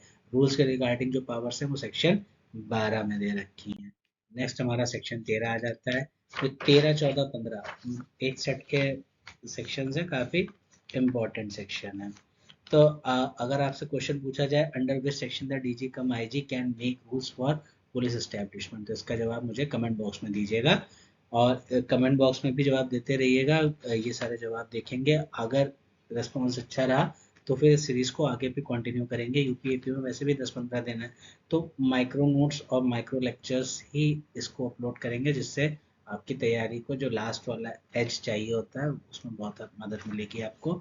नोट्स आपको अगर चाहिए हो तो टेलीग्राम ज्वाइन कीजिएगा। मैं अपना नंबर डिस्क्रिप्शन बॉक्स में बियॉन्ड वेरिएट्स का छोड़ूंगा। आप डिस्क्रिप्शन से उसको देख के अगर आपको कोई भी समस्या हो तो आप डायरेक्ट मैसेज कर सकते हैं, कॉल भी कर सकते हैं। चलिए, नॉर्मली तो ये कीजिएगा कि मैसेज ही कीजिएगा, कॉल अगर बहुत इंपॉर्टेंट है तो ही कीजिएगा, बाकी फिर जैसा होगा देखा जाएगा। सेक्शन 13 पे डिस्कस करते हैं। 13, 14, 15 ये एडिशनल पुलिस फोर्स जब डिप्लॉय करी जाती हैं अलग अलग सिनेरियोज में, तब के रेफरेंस में बात करता है और बहुत इंपॉर्टेंट है। 13, 14, 15 में से आता ही आता है। तो सेक्शन 13 क्या बात करता है, additional police officers employed at cost of individual, तो इंडिविजुअल के कॉस्ट पे पुलिस ऑफिसर्स जो है हमारे वो अलॉट किए जाते हैं। Additional police officers employed at cost of individual. अब इंस्पेक्टर जनरल मतलब कि वही डीजी कम आईजी या फिर डीआईजी या फिर एआईजी या फिर डिस्ट्रिक्ट सुपरिटेंडेंस। डिस्ट्रिक्ट सुपरिटेंडेंस का मतलब डीएसपी नहीं है, डिस्ट्रिक्ट सुपरिटेंडेंस मतलब एसपी होता है। एक्टिंग अंडर, हम लोग पहले ही देख चुके हैं जिले के अंदर जनरल डायरेक्शन किसका होता है, DM. Can depute the additional police force to maintain the peace at any place in the general police district, तो चाहे वो डीजी कम आईजी हो, चाहे डीआईजी हो, चाहे एआईजी हो, चाहे एसपी हो जो कि डीएम के अंडर में वर्क कर रहे हैं जनरल डायरेक्शन में, वो डिप्यूट कर सकते हैं एडिशनल पुलिस फोर्स को मेंटेन करने के लिए किसी भी एक ऐसे एरिया में जहाँ लग रहा है दंगे भड़क गए हैं। This happens upon the application, उस एरिया के अगर किसी इंसान ने भाई ये नेसेसिटी जताई है कि भाई ये बहुत ज़रूरी है, किसी इंडिविजुअल व्यक्ति द्वारा एप्लीकेशन देने पर ही सेक्शन 13 जो है वो एक्टिवेट होगा, और उस जो पुलिस फोर्स को जो लगाया जाएगा उसका जो एडिशनल पुलिस फोर्स का जो खर्चा है वो भी कौन करेगा, वही इंसान करेगा। जो इस फोर्स को बुलाता है वही फिर फर्दर जब उसको लगेगा कि सारी चीज़ें नॉर्मलाइज हो गई हैं तो वो हटाने के लिए भी एप्लीकेशन वही देगा। 1 मंथ का नोटिस पीरियड होता है, 1 मंथ का टाइम होता है, आप एप्लीकेशन देंगे जाके, उसके बाद हटा लिया जाएगा। अगर 1 मंथ के बाद भी नहीं हटाया गया है तब फिर आपको खर्चा देने की जरूरत नहीं है, लेकिन तब तक आपको खर्चा देने की पूरी जरूरत होती है। तो this happens upon the application of any person demonstrating the necessity such additional force under the order of the DSP नहीं होगा या बीएसपी है, and the cost is borne by the applicant, तो एप्लीकेंट ही वो कॉस्ट झेलेगा। The applicant must give 1 month written notice to the concern authorities to withdraw the additional force, उसने notice दे दिया, 1 मंथ का दे दिया, उसके बाद जो खर्चा होगा वो झेलेगा नहीं। वो फिर कौन झेलेगा, वो फिर सरकार अपने आप देखे उसने क्यों नहीं हटाया। तो अब आपसे यहाँ पे क्या क्वेश्चन पूछा जा सकता है, एडिशनल पुलिस फोर्स में भी employed at the cost of individual, yes और नो, तो हाँ भाई इंडिविजुअल की कॉस्ट पे ही लग रहा है। अच्छा, इसके अलावा जनरल डायरेक्शन किसका होता है, यहाँ भी जनरल डायरेक्शन किसका है, डीएम का है। कितने समय का नोटिस देना होता है हटाने के लिए, तो उनको पता है 1 मंथ का नोटिस होता है। सेक्शन 14 इसके बाद बात करता है रेलवे कैनाल्स, इन सब जगहों पे अगर इंस्पेक्टर जनरल डीजीआईजी को लगता है कि एडिशनल फोर्स की ज़रूरत है, कहाँ कहाँ पे, रेलवेज हैं, कैनाल्स हैं, कोई अदर पब्लिक वर्क है या कहीं मैन्युफैक्चरिंग कमर्शियल कंसर्न है, वहाँ पे ऐसा माहौल है कि दंगा हो सकता है, कुछ भी ऐसा सिनेरियो हो सकता है जो नॉर्मल पुलिस फोर्स है वो कम पड़ जाएगा, वो मेंटेन नहीं कर पाएगा, तो स्टेट गवर्नमेंट के कंसेंट से डीजी कम आईजी क्या करेगा, वहाँ पे एडिशनल फोर्स को डिप्यूट किया जा सकता है। The person controlling the funds for such work concern will be order to pay the cost. अब किसी फैक्ट्री के बाहर कोई काम हो रहा था और यहाँ पे फोर्स चाहिए, यहाँ पे लग रहा है कुछ केओस भी हो सकता है, तो जिसकी ये फैक्ट्री है, मतलब जो ओनर भाई साहब हैं, वही ये सारी कॉस्ट बेयर करेंगे। ये कॉस्ट, ये जो फोर्स है, केवल डीजी कम आईजी द्वारा अपॉइंट की जा सकती है। इसमें स्टेट गवर्नमेंट की परमिशन भी ज़रूरी है नहीं। वो अगर चाहे, मतलब डीजी कम आईजी को प्रैक्टिकली ये लग रहा है कि हाँ ठीक है, किया जा सकता है, तो स्टेट गवर्नमेंट से आप कंसर्न ले सकते हैं। लेकिन अगर आपको वो कंसेंट मिली नहीं, तो आप सो मोटो भी यहाँ पे एक्ट कर सकते हैं, पूरी की पूरी पावर है। अब कोई फैक्ट्री है, उसके अंदर क्या कहते हैं उसको, स्ट्राइक स्ट्राइक हो गई, नहीं लग रहा है कि भाई मेंटेन हो पाएगी सारी चीज़ें, और वो स्ट्राइक जो थी आक्रामक हो गई है, तो अब वहाँ पे एक्स्ट्रा फोर्स लगाई गई। एक्स्ट्रा फोर्स लगाई गई तो फैक्ट्री का जो ओनर है वही तो कॉस्ट बेयर करेगा। स्टेट गवर्नमेंट बहुत गरीब है, देखो भाई, उसके पास पैसा ऐसा नहीं होता है, तो गरीबों की मदद के लिए जो पैसा कमा रहे हैं, उनका नेचर है भाई, वो पैसा कमा रहे हो तो दो भी। तो इसीलिए है कि भाई स्टेट गवर्नमेंट हर जगह कह देती है, जहाँ भी आप अपनी मदद से ले रहे हो भाई पुलिस, तो आप अपने हिसाब से खर्चा दो। तो सीधी सी बात है, सुविधा सारी है, पैसा देते रहो। इसके बाद हमारा आता है जो क्वार्टर्स होते हैं, जो एडिशनल पुलिस फोर्स जो है डिस्टर्ब या डेंजरस डिस्ट्रिक्ट्स में अलॉट होती है, उनका कौन क्या हिसाब किताब करता है। तो स्टेट गवर्नमेंट क्या करती है, ऑफिशियल गैजेट में नोटिफिकेशन देकर किसी भी एरिया को डिस्टर्ब एरिया, सबसे पहले बात तो घोषित किया जाएगा, डिस्टर्ब या फिर हमारा डेंजरस एरिया घोषित कर दिया गया। जब ये घोषित हो गई, तब घोषणा होने पर जो हमारे डीजी कम आईजी हैं, या फिर कोई भी जो हमारा ऑथराइज्ड ऑफिसर है, स्टेट गवर्नमेंट के प्रायर सैंक्शन से उस एरिया में एडिशनल पुलिस फोर्स को डिप्लॉय कर देगा। जब पुलिस फोर्स को डिप्लॉय कर दिया, किसने डिप्लॉय कर दिया, डीजी कम आईजी ने। डीजी कम आईजी ने स्पेशल फोर्स को डिप्लॉय किया। उसके बाद इसका सारा खर्चा, जो भी उस इलाके के इनहेबिटेंट्स हैं, मतलब कि अगर सपोज आप लखनऊ में रह रहे हैं, लखनऊ का राजाजीपुरम एरिया जो है, वो स्टेट गवर्नमेंट ने ऑफिशियल गैजेट में डिस्टर्ब एरिया घोषित कर दिया है, और राजाजीपुरम के अंदर डीजी कम आईजी या फिर ऑथराइज्ड ऑफिसर्स ने क्या किया, गवर्नमेंट के सैंक्शन से एम्प्लॉय कर दिया एडिशनल पुलिस फोर्स। तो अब यहाँ राजाजीपुरम के अंदर जितने भी लोग रहते हैं, इनहेबिटेंट्स हैं, जो एरिया डिक्लेयर किया गया है, वो एक प्रोपोर्शनेट बनाया जाएगा और सबको इक्वली इक्वली इक्वली खर्चा देना होगा। साफ सीधी सी बात है, मैंने पहले ही बताया, स्टेट गवर्नमेंट के पास पैसा रहता नहीं है, तो ये सारा खर्चा जो वहाँ के इनहेबिटेंट्स हैं, लोकल्स हैं, उनको बेयर करना होगा। स्टेट गवर्नमेंट चाहे तो भाई देखो, जो कुछ लोग होते हैं, अब उनको लग रहा है बहुत खास हैं, ये एक्सपेंस बेयर नहीं कर पाएंगे, तो उनको खर्चे से भी एग्जेम्प्ट किया जा सकता है। बाकी बचे लोगों पे डिस्ट्रिक्ट मजिस्ट्रेट जो होते हैं, वो उस खर्चे का इक्वल प्रोपोर्शन निकालते हैं और जुड़ जाड़ के दे देते हैं। तो ये हिसाब किताब होता है हमारा, जब quartering of additional police force in disturb और डेंजरस एरियाज के रिस्पेक्ट में। अब कंफ्यूज होने की कोई ज़रूरत नहीं है, बिल्कुल साफ सीधा सा कॉन्सेप्ट है। 15 में बताया गया है कि किसी पर्टिकुलर एरिया को जब डिक्लेयर किया गया डिस्टर्ब एरिया। 14 में बताया गया रेलवे, कैनाल्स, फैक्ट्री, इन सब जगहों पे अगर ज़रूरत है, यहाँ पे कौन करेगा, यहाँ पे डीजी कम आईजी करेगा, गवर्नमेंट की सैंक्शन से, या फिर सो मोटो भी कर सकता है।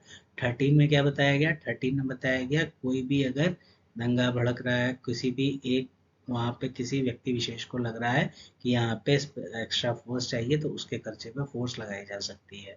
13 में, तो 13, 14, 15 माइंड में क्लियर रखिए। अब 15 ए बात करता है awarding compensation to the sufferers for misconduct of inhabitants. अब डिस्टर्ब एरिया था, रायपुरम का डिस्टर्ब एरिया था, यहाँ पे फोर्स लगाई गई, दंगा भड़क गया, किसी की डेथ हो गई, ग्रीवियस हर्ट हो गया, या फिर किसी की प्रॉपर्टी डैमेज हो गई इस मिसकंडक्ट की वजह से, जिसकी वजह से उसको डिक्लेयर किया गया है। तो any inhabitant suffering such injury can apply for compensation to magistrate within 1 month. 1 महीने के अंदर वो अप्लाई कर सकता है, magistrate with the permission of the state government, and after injury will determine if the injury resulted from such misconduct. तो मतलब कि मजिस्ट्रेट जो है वो स्टेट गवर्नमेंट की परमिशन लेगा, एंड आफ्टर इंक्वायरी, इंक्वायरी करके पहले तो पता लगाओ भाई कि ये जो इंजरी हुई है ये हुई भी है इस मिसकंडक्ट की वजह से या किसी और वजह से हुई है। अगर मिसकंडक्ट की वजह से हुई है तो फिर जो कंपनसेशन अमाउंट है जो पैनल वो लिया जाएगा, और ये कंपनसेशन अमाउंट का जो है भी ये किससे लिया जाएगा, वही जो हमारे सिटीजन्स बन रहे हैं उन्हीं से लिया जाएगा। कितने दिन का टाइम दिया जाएगा, विद इन 1 मंथ कंपनसेशन के लिए अप्लाई करना होगा। डीएम डिसाइड करेगा किसको इंजरी देनी है। इसके अलावा मजिस्ट्रेट का डिसीजन फाइनल है, इसके अगेंस्ट में कोई भी रिवीजन नहीं होगा।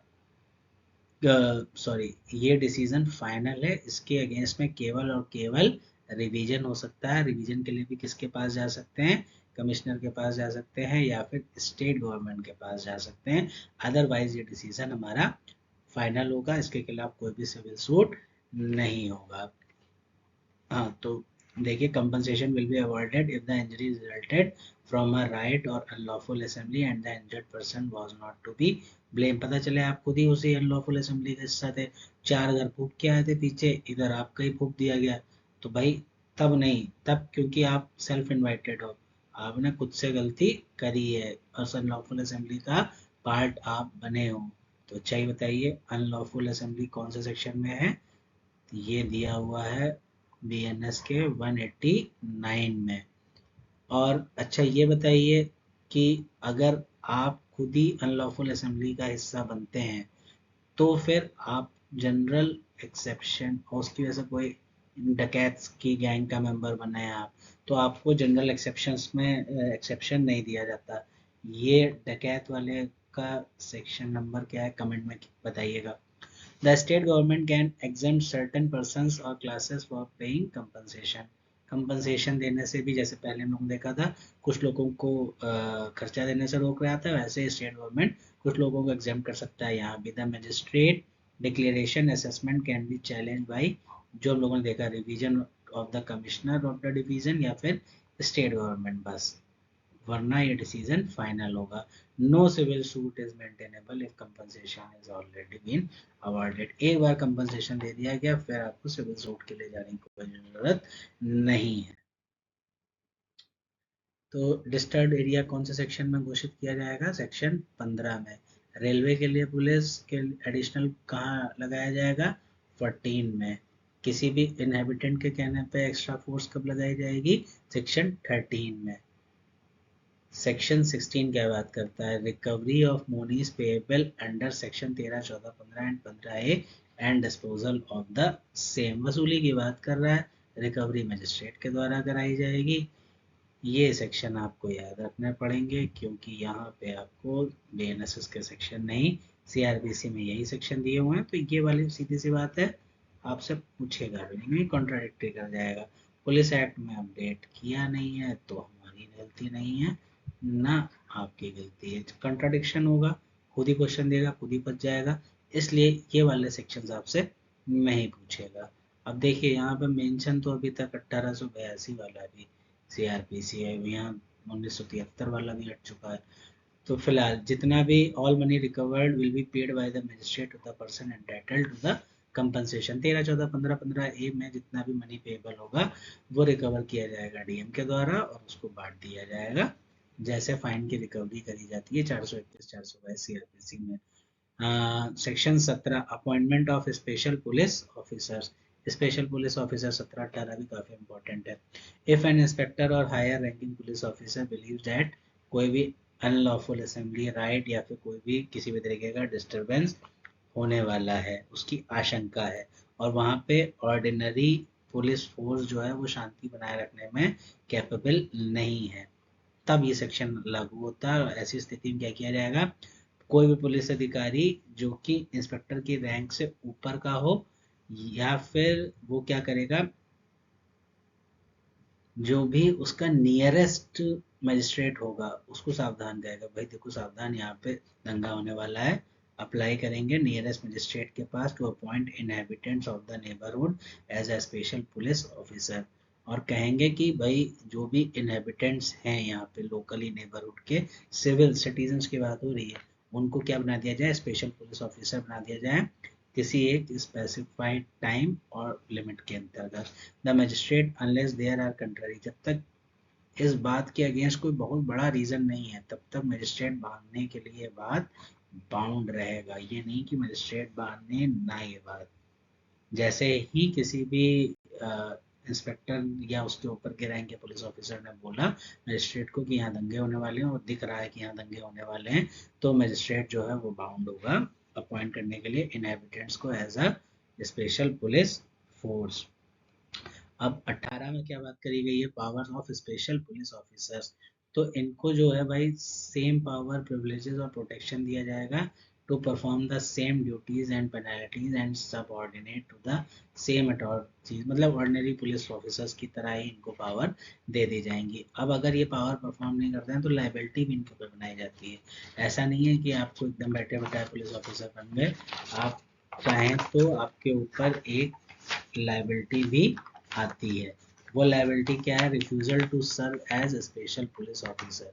अगर आप मना कर देते हैं, अगर किसी व्यक्ति को स्पेशल पुलिस ऑफिसर अपॉइंट किया जाता है, वो बिना किसी वैलिड रीजन के मना कर देता है, ड्यूटीज रिफ्यूज कर देता है, नेग्लेक्ट कर देता है, तो फिर भाई उसे बहुत भयंकर फाइन दिया जाता है, फाइन नॉट एक्सीडिंग 50 रुपए। अब पुलिस एक्ट अमेंड करने की जरूरत थी कि क्रिमिनल लॉ है, हमें बात तो जो है हमको वो पढ़ना है। तो is liable to a fine not exceeding 50 rupees for each such neglect, refusal और डिसोबीडियंस। जैसे बोला, आपसे बोला कि जाओ यहाँ पे जाके किसी का बयान ले आओ, आपने कहा नहीं, नहीं जाऊंगा। आपसे बोला जाओ किसी को जाके अरेस्ट करके ले आओ, आपने कहा नहीं जाऊंगा।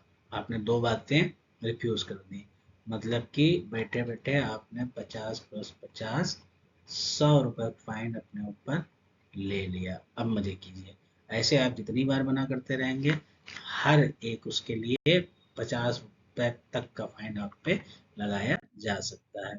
सेक्शन 20 क्या बात करता है, authority to be exercised by police officer. Authority to be exercised by police officer. Police officers have limited authority. उनके अथॉरिटी कितनी होती है, लिमिटेड अथॉरिटी होती है। इस एक्ट के अंदर जितना भी दिया गया है उतना वो कर सकते हैं, प्लस रेगुलेशन सीआरपीसी के द्वारा, उससे ज़्यादा नहीं। They can only exercise authority explicitly granted by this act or any other act passed for regulating criminal procedure. Criminal procedure को चलाने के लिए कोई एक्ट है, जैसे एनडीपीएस एक्ट हो गया, पॉक्सो हो गया, सीआरपीसी हो गया, तो इनके अंदर जितनी पावर दी गई है, अथॉरिटी है, उतनी ही अथॉरिटी आपकी है, लिमिटेड अथॉरिटी है। They can not exercise authority arbitrarily और बेस्ड ऑन अनफेटर्ड डायरेक्शन, ऐसा कहा जाता है। सेक्शन 21 बहुत इंपॉर्टेंट है, पीवाईक्यू में देखेंगे, 75 बार मिलेगा। सीधे सीधे पूछ लेता है सेक्शन 21 में क्या, विलेज पुलिस ऑफिसर कहाँ दिया हुआ है, आपको बताना है, बहुत कठिन सा सवाल। विलेज पुलिस ऑफिसर दिया हुआ है सेक्शन 21 में। इसके अलावा कहाँ पे मेंशन है, इसको आप रीड विथ कीजिए, चैप्टर 9, कौन सा पैरा, 89 रेगुलेशन का। ये भाई वहाँ भी बहुत इम्पोर्टेंट है रेगुलेशन में, इसीलिए ये पूछ लिया जाता है। अब पुलिस ऑफिसर क्या, आप लोगों ने चौकीदार सुना होगा, ये चौकीदार ही होता है। This act does not affect hereditary or village police officer unless they are enrolled as police officer under this act.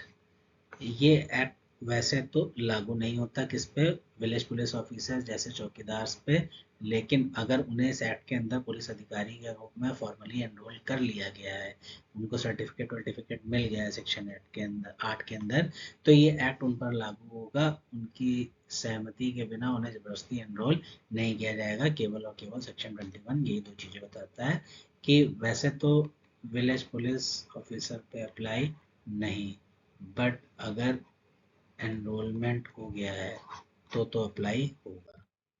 Section 22 police officer always on duty, जो भी हम लोग डिस्कस कर रहे थे सेक्शन 9-10 के टाइम पे, कि पुलिस ऑफिसर्स हमेशा ड्यूटी पे रहेंगे, उनको कोई और काम नहीं करना चाहिए, काम करना है तो किसकी परमिशन लेनी होगी, कमेंट बॉक्स में बताइए। सेक्शन 22 बात करता है police officer always on duty. Every police officer is always considered on duty for the purpose of this act. They can be employed in any part of the district at any time. वो 24 घंटा duty पे, उस पर कोई और काम धंधा नहीं है, उसका यही एक काम है कि वो पुलिस वाला है, उसने जीवन में एक बहुत बड़ा काम कर लिया। अब डिस्ट्रिक्ट में किसी भी समय किसी भी टाइम उसको कहीं भी उठा के पटक दिया जाएगा। Employed in any part of the district at any time, कोई समय में नहीं है, रात के 9-9 बजे उसे कहीं भी भेज दिया जाएगा। सेक्शन 23 ये प्री के लिए जितना इम्पोर्टेंट है मेंस के लिए उससे भी ज़्यादा है। मेंस बहुत इम्पोर्टेंट सेक्शन है, पुलिस वालों की ड्यूटीज पूछता है। अब की ड्यूटीज क्या क्या हैं पुलिस वालों की, भाई इंटेलिजेंस पता रखना, उसके अलावा प्रॉम्प्टली ओबे करना, एग्जीक्यूट करना सारे लॉफुल ऑर्डर्स, वारंट जो भी आया उसे एग्जीक्यूट कराना, कलेक्ट करना, कम्युनिकेट करना इंटेलिजेंस जो भी पब्लिक पीस को सेव करे, प्रिवेंट करना भाई कोई भी कमीशन। अब जैसे पुलिस वालों का काम ही होता है कि कोई भी क्राइम होने से प्रिवेंट करना, प्रिवेंशन का काम है, एफआईआर लिखना, ये सारा उनका काम है। डिटेक्ट करना and bring offenders to the justice. अब किसी ने ऑफेंस कर दिया तो उसको पकड़ के लेके आओ। इन्वेस्टिगेशन का काम है, इन्वेस्टिगेशन का काम है सबूत इकट्ठा करना। अपहेंड arrest all person whom they are legally authorised. अब जिसको अरेस्ट करने के लिए वो लीगली ऑथराइज्ड है उसको अरेस्ट करना। Without a warrant they can enter and inspect any drinking shop, gaming house or other place where disorderly unlawful activities. उसको कहीं पे लगता है किसी ड्रिंकिंग शॉप में, गेमिंग शॉप में कोई भी अनलॉफुल एक्टिविटी हो रही है तो बिना वारंट वो घुस सकता है, अरेस्ट भी कर सकता है। अरेस्ट विदाउट वारंट में आप लोगों को अगर याद हो तो सेक्शन 35 हमारा किसका, बीएनएसएस का।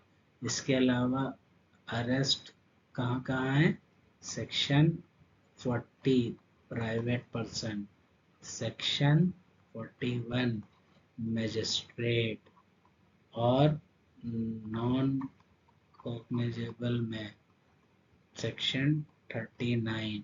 तो ये सारे सेक्शन भी आपको ध्यान में रखने चाहिए, बीएनएसएस भी आ रहा है भाई।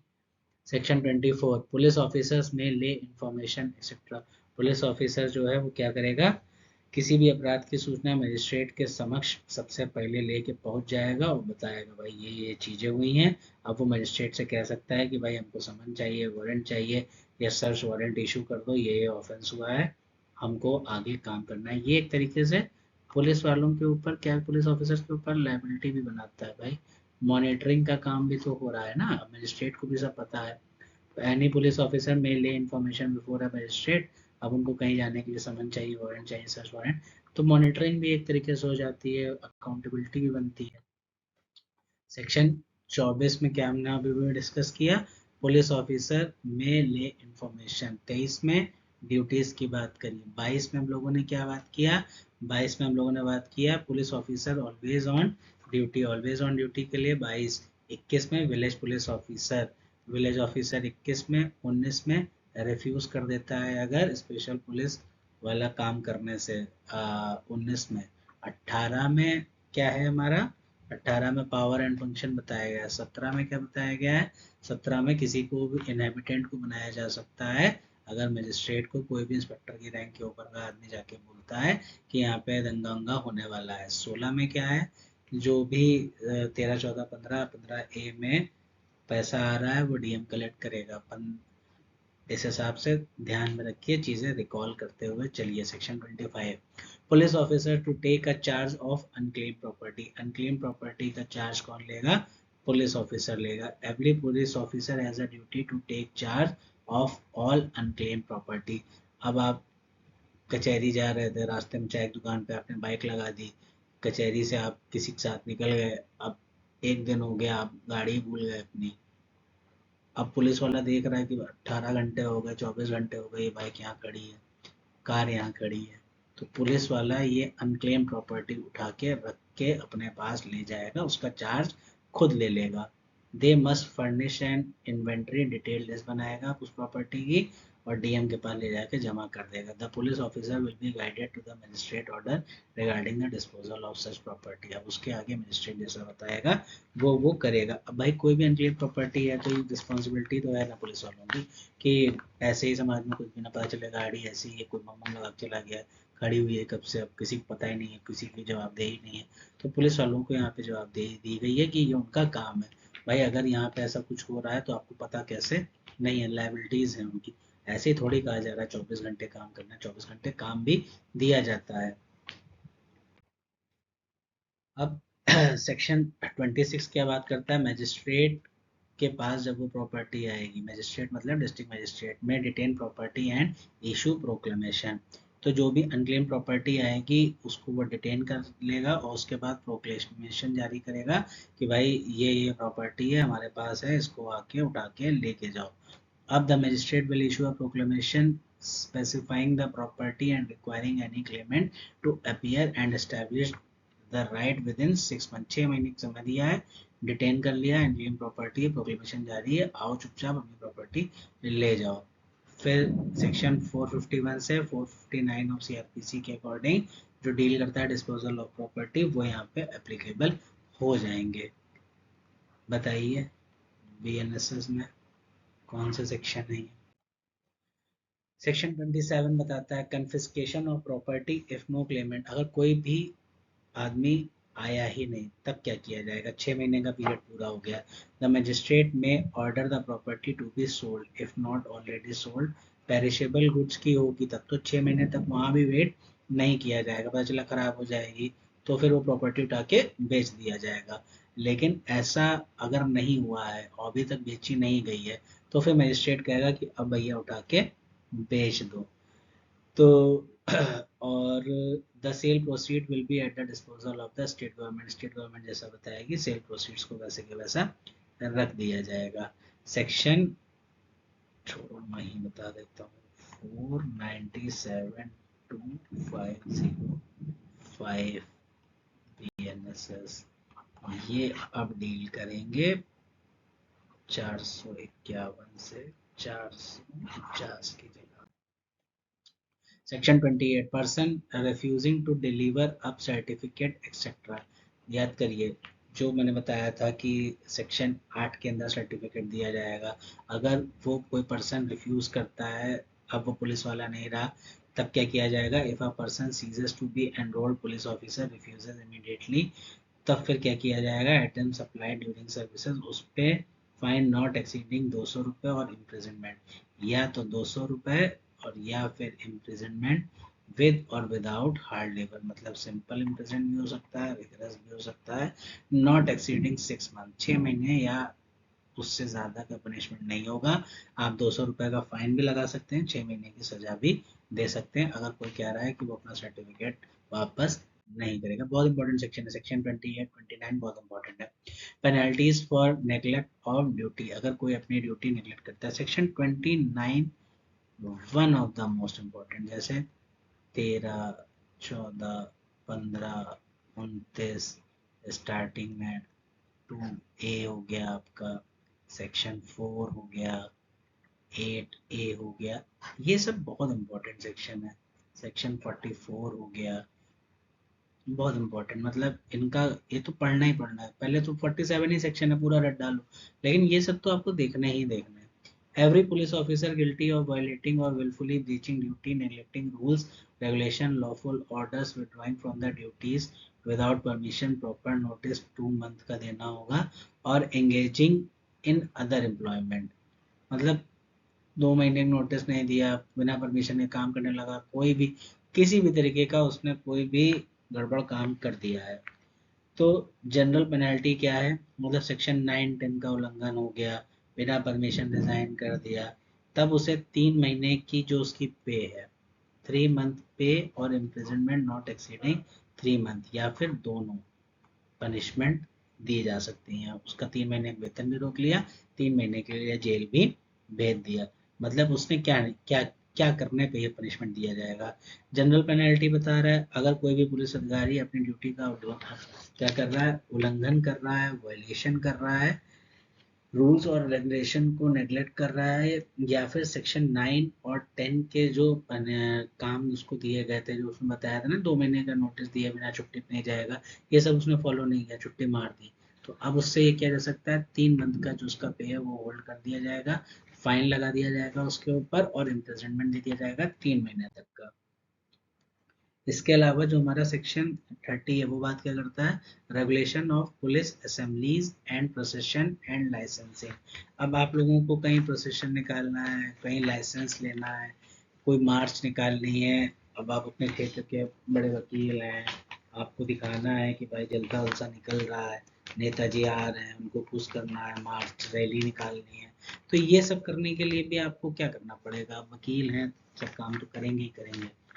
तो सेक्शन 30 हो गया आपका, इसके अंदर आपको जाके क्या करना पड़ेगा, आपको पता भी तो होना चाहिए क्या करना क्या है।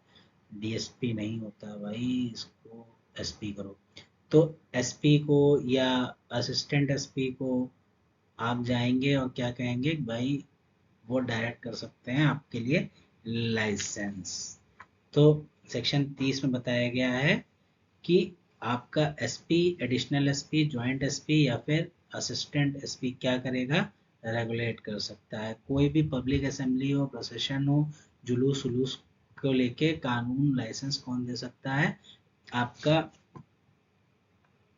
एसपी, आपका एडिशनल एसपी, उसके अलावा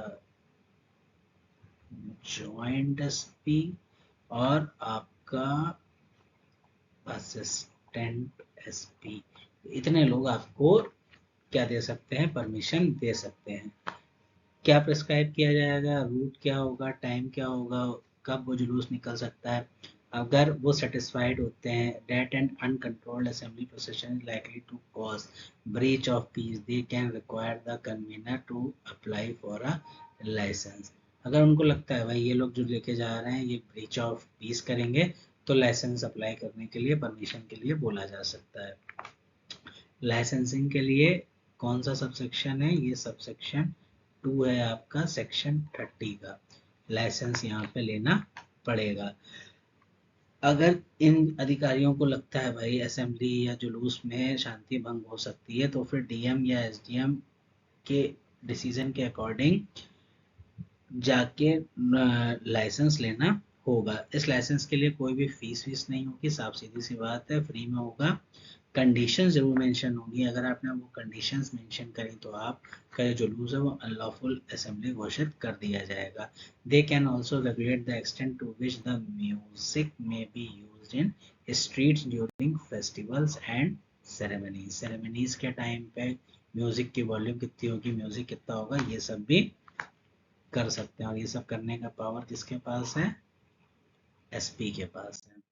section 38 very important, power with records to the assembly and position, जो वायलेट करेगा, जो लाइसेंस में कंडीशंस अभी हम लोगों ने दी थी उनको वायलेट कर दिया, अब क्या किया जाएगा, तो फिर एनी मजिस्ट्रेट, कोई भी magistrate, DSP, ADSP, inspector of police, और एनी पुलिस ऑफिसर या फिर कोई भी पुलिस ऑफिसर जो इंचार्ज हो पुलिस स्टेशन का, वो स्टॉप कर सकता है ये procession that violate licence conditions.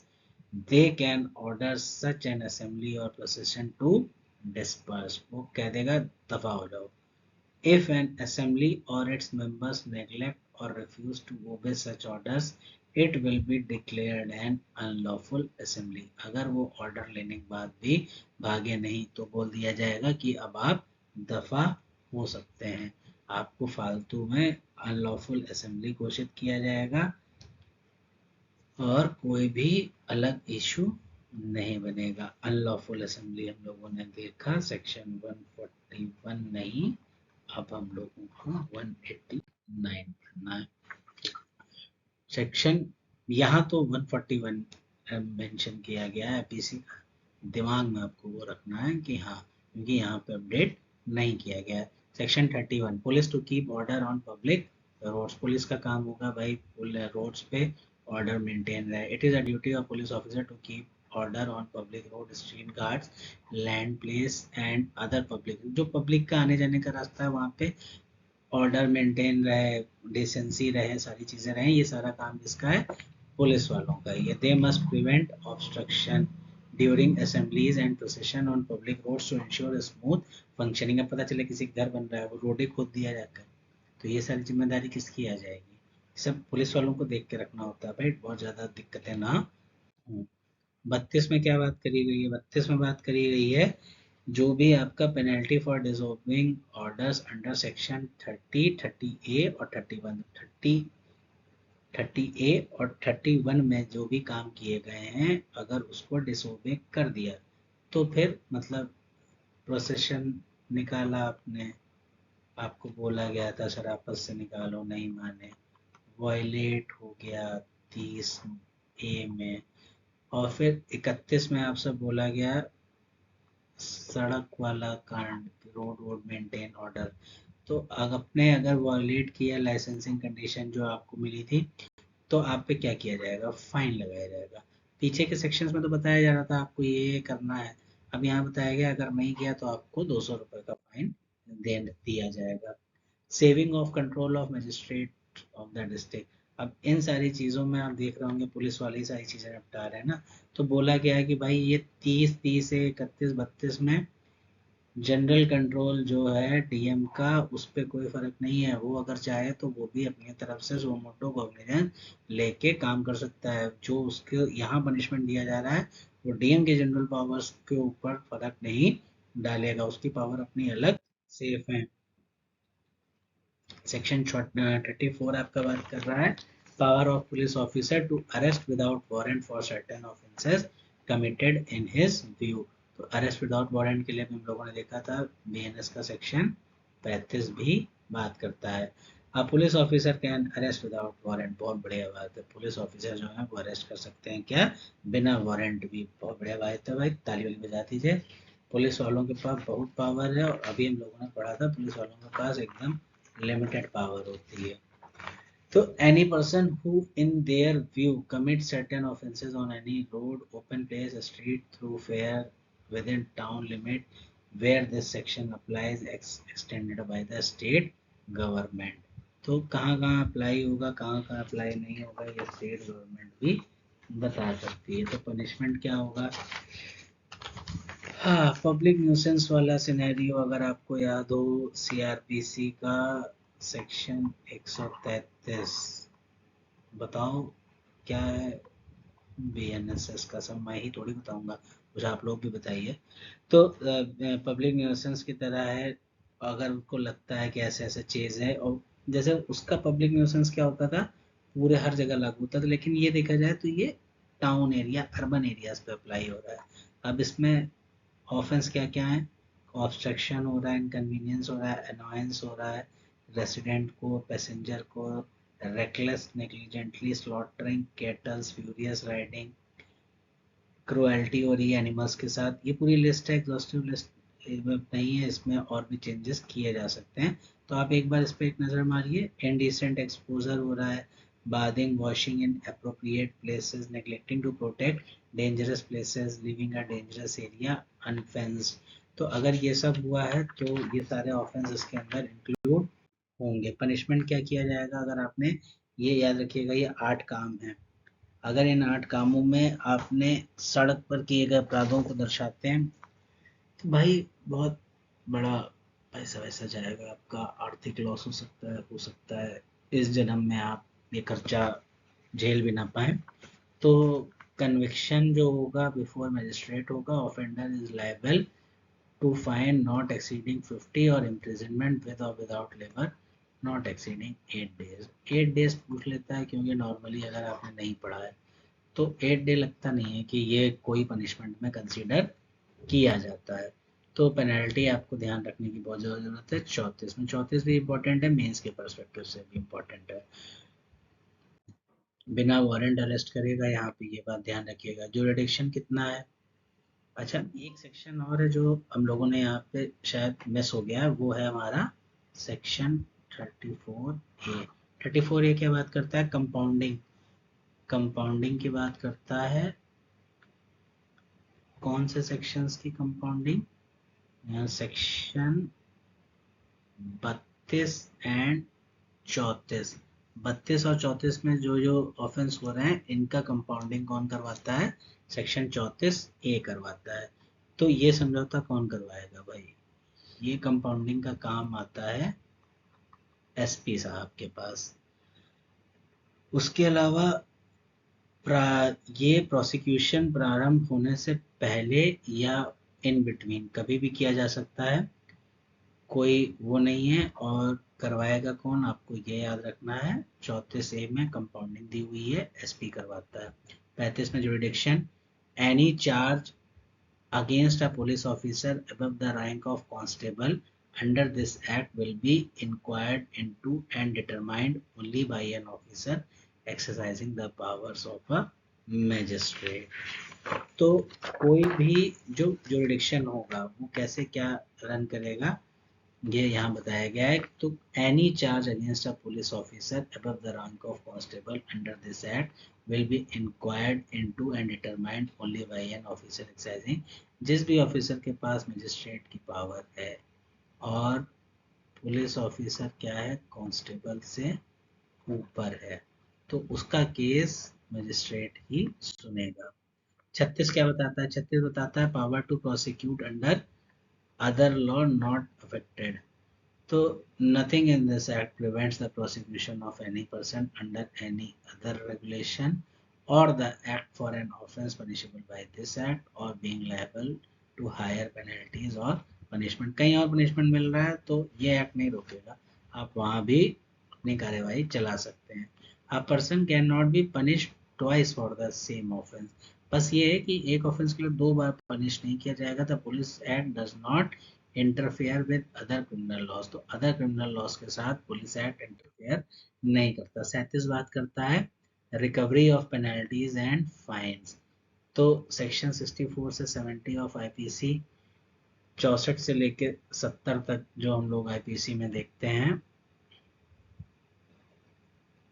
Dealing with the sentence of non payment of fine. Section 421 of 422 of CRPC dealing with the recovery of fines apply to the recovery of penalty। हम लोगों ने देखा था अभी जैसे पीछे, वही प्रोसीजर अपनाया जाएगा। If fine is imposed and the offender defaults on payment they can be imprisonment for not more than 8 days. जैसे अब 8 डेज हम लोगों ने कहाँ कहाँ देख लिया, दो सेक्शंस में देख लिया। ठीक है, तो 8 दिन का पनिशमेंट दिया जाएगा। एक हम लोगों ने कहाँ देखा है 8 दिन का पनिशमेंट, हम लोगों ने देखा सेक्शन 37 में। उसके अलावा आपने कहाँ पे देखा, सेक्शन 34 में, जिसको हम लोगों ने कंपेयर किया था सीआरपीसी के 133 से। सेक्शन 38, 39, 40 और 41 ये सेक्शंस रिपील्ड हैं। अक्सर आपसे पूछ लेगा, आपसे ऐसे पूछेगा 35, 36, 38 और सेक्शन 12। अब इनमें से कौन सा रिपील्ड है, तो आपको पता होना चाहिए 38, 39, 40, 41 रिपील्ड है। 42 क्या बात करता है, लिमिटेशन ऑफ एक्शंस की बात करता है। तो इस एक्ट के अंतर्गत कोई भी पुलिस ऑफिसर जो भी लीगल कार्यवाही शुरू करने का लिमिटेशन पीरियड कितने दिन का दिया हुआ है, 3 महीने का है। मतलब ऑल एक्शंस, कोई भी एक्शन लेना है, प्रोसिक्यूशन करना है किसी भी पर्सन को इस एक्ट के अंदर, तो उसके लिए आपके पास 3 महीने का समय है। A written notice of such action and cause thereof must be given to the defendant। accused को वो देना है आपको टाइम रिटर्न नोटिस में फॉर द एसपी नहीं, वो डीएसपी और assistant district superintendent of police at least 1 month before the commencement of the action. 1 महीने का समय पहले नोटिस दो ताकि वो अपना जवाब तैयार कर पाए। ये 42 था। 43 क्या बात करता है, plea that act was done under the warrant if an action or prosecution is brought against a police officer for an act done in their capacity, the officer can plead that the act was done under the authority of a warrant issued by a magistrate। कुछ समझ में आया, कुछ समझ में नहीं आया। क्या कह रहा है, साफ सीधी सी बात ये कह रहा है, सेक्शन 43 ये कहता है कि अगर कोई भी पुलिस ऑफिसर है, प्रोसिक्यूशन उस पर चलाया गया, तो वो प्ली ले सकता है कि उसने जो भी काम किया था वो मजिस्ट्रेट द्वारा जारी किए गए वारंट के आधार पे किया था, अपनी मर्जी से नहीं किया था, मतलब अंडर ऑफिशियल एक्ट उसने किया था, अपनी मर्जी से नहीं किया था। तो ये आपका जनरल एक्सेप्शंस में भी आता है। जनरल एक्सेप्शंस का 16, 14, 15, 16, 16 में वो जो हम लोग हैंगमैन वाला एग्जांपल देखते हैं ना, ऑर्डर ऑफ कोर्ट के अंडर वो काम करता है, तो उसे जनरल एक्सेप्शंस मिल जाते हैं के आधार पर किया गया था। तो इसको हम लोग सेक्शन 78 आईपीसी का और 14, 15, 16, 16 हमारा बीएनएस का, उससे बिलिंग कर सकते हैं। सेक्शन 44 बात करता है ऑफिसर टू कीप डायरी। 50 बार पूछा जा चुका है जनरल डायरी कहाँ पे। अब जनरल डायरी दो जगह आपको ये याद रखना पड़ेगा, सेक्शन 44, इसके बाद आपको रेगुलेशंस भी है, तो भाई इसको रीड करना पड़ेगा पैरा 99 के साथ। तो पैरा 99 भी आपका जनरल डायरी की बात करता है। जनरल डायरी में आपको पुलिस वाले को दिन भर में जो कुछ भी हो रहा है, वो name of all person brought after arrest, complaint कौन कौन से आए, चार्जेस किस किस के लिए क्या क्या लगे हैं, details of weapon, property taken in position, ये सारी चीज़ें आपको उसके अंदर लिखनी होती हैं। कौन ड्यूटी पर आया, कब गया, कितने बजे आया, कौन सा असला लेके गया, क्या कैसे, क्या सारी चीज़ें आपको उसमें मेंटेन करनी पड़ती हैं। ये बात ध्यान रखिएगा, जनरल डायरी जो है वो केस डायरी से डिफरेंट है। 172 सीआरपीसी और आई थिंक बीएनएसएस का 192 है या फिर 193 है, इन दोनों में से कोई एक है। आपको कोई भी डाउट हो रहा हो, अगर आपको अभी तक कोई चीज़ है जो नहीं समझ में आई है, तो आप एक काम ये कर सकते हैं कि कमेंट बॉक्स में जाइए, वहाँ पे कमेंट ड्रॉप कीजिए। पुलिस एक्ट से रिलेटेड अगर आपको एमसीक्यूज करना है, रेगुलेशंस पढ़ना है, या कोई और एक्ट आपको पढ़ना है, जीएस के रिगार्डिंग कुछ भी जानना है, तो आप कमेंट में बताइए। डिस्क्रिप्शन में नंबर मिलेगा, बियॉन्ड बेरेट्स का ग्रुप ज्वाइन कीजिए टेलीग्राम का, वहीं पे आपको नोट्स भी अगर चाहिए हो तो मिल जाएंगे। सारी चीज़ें वहीं पे आपको अवेलेबल होंगी। यूपीएपीओ के सीरीज़ में और आने वाले बिहार के रेफरेंस में भी हम लोग कई चीज़ें प्लान कर रहे हैं। आप अपना सजेशन भी कमेंट बॉक्स में ड्रॉप कर सकते हैं। थैंक यू, और चैनल को सब्सक्राइब जरूर करें, और पुलिस एक्ट का ये लेक्चर अपने जो और भी साथी हैं जिनको पुलिस एक्ट में थोड़ा सा डाउट है उनको भी शेयर करें। Thank you.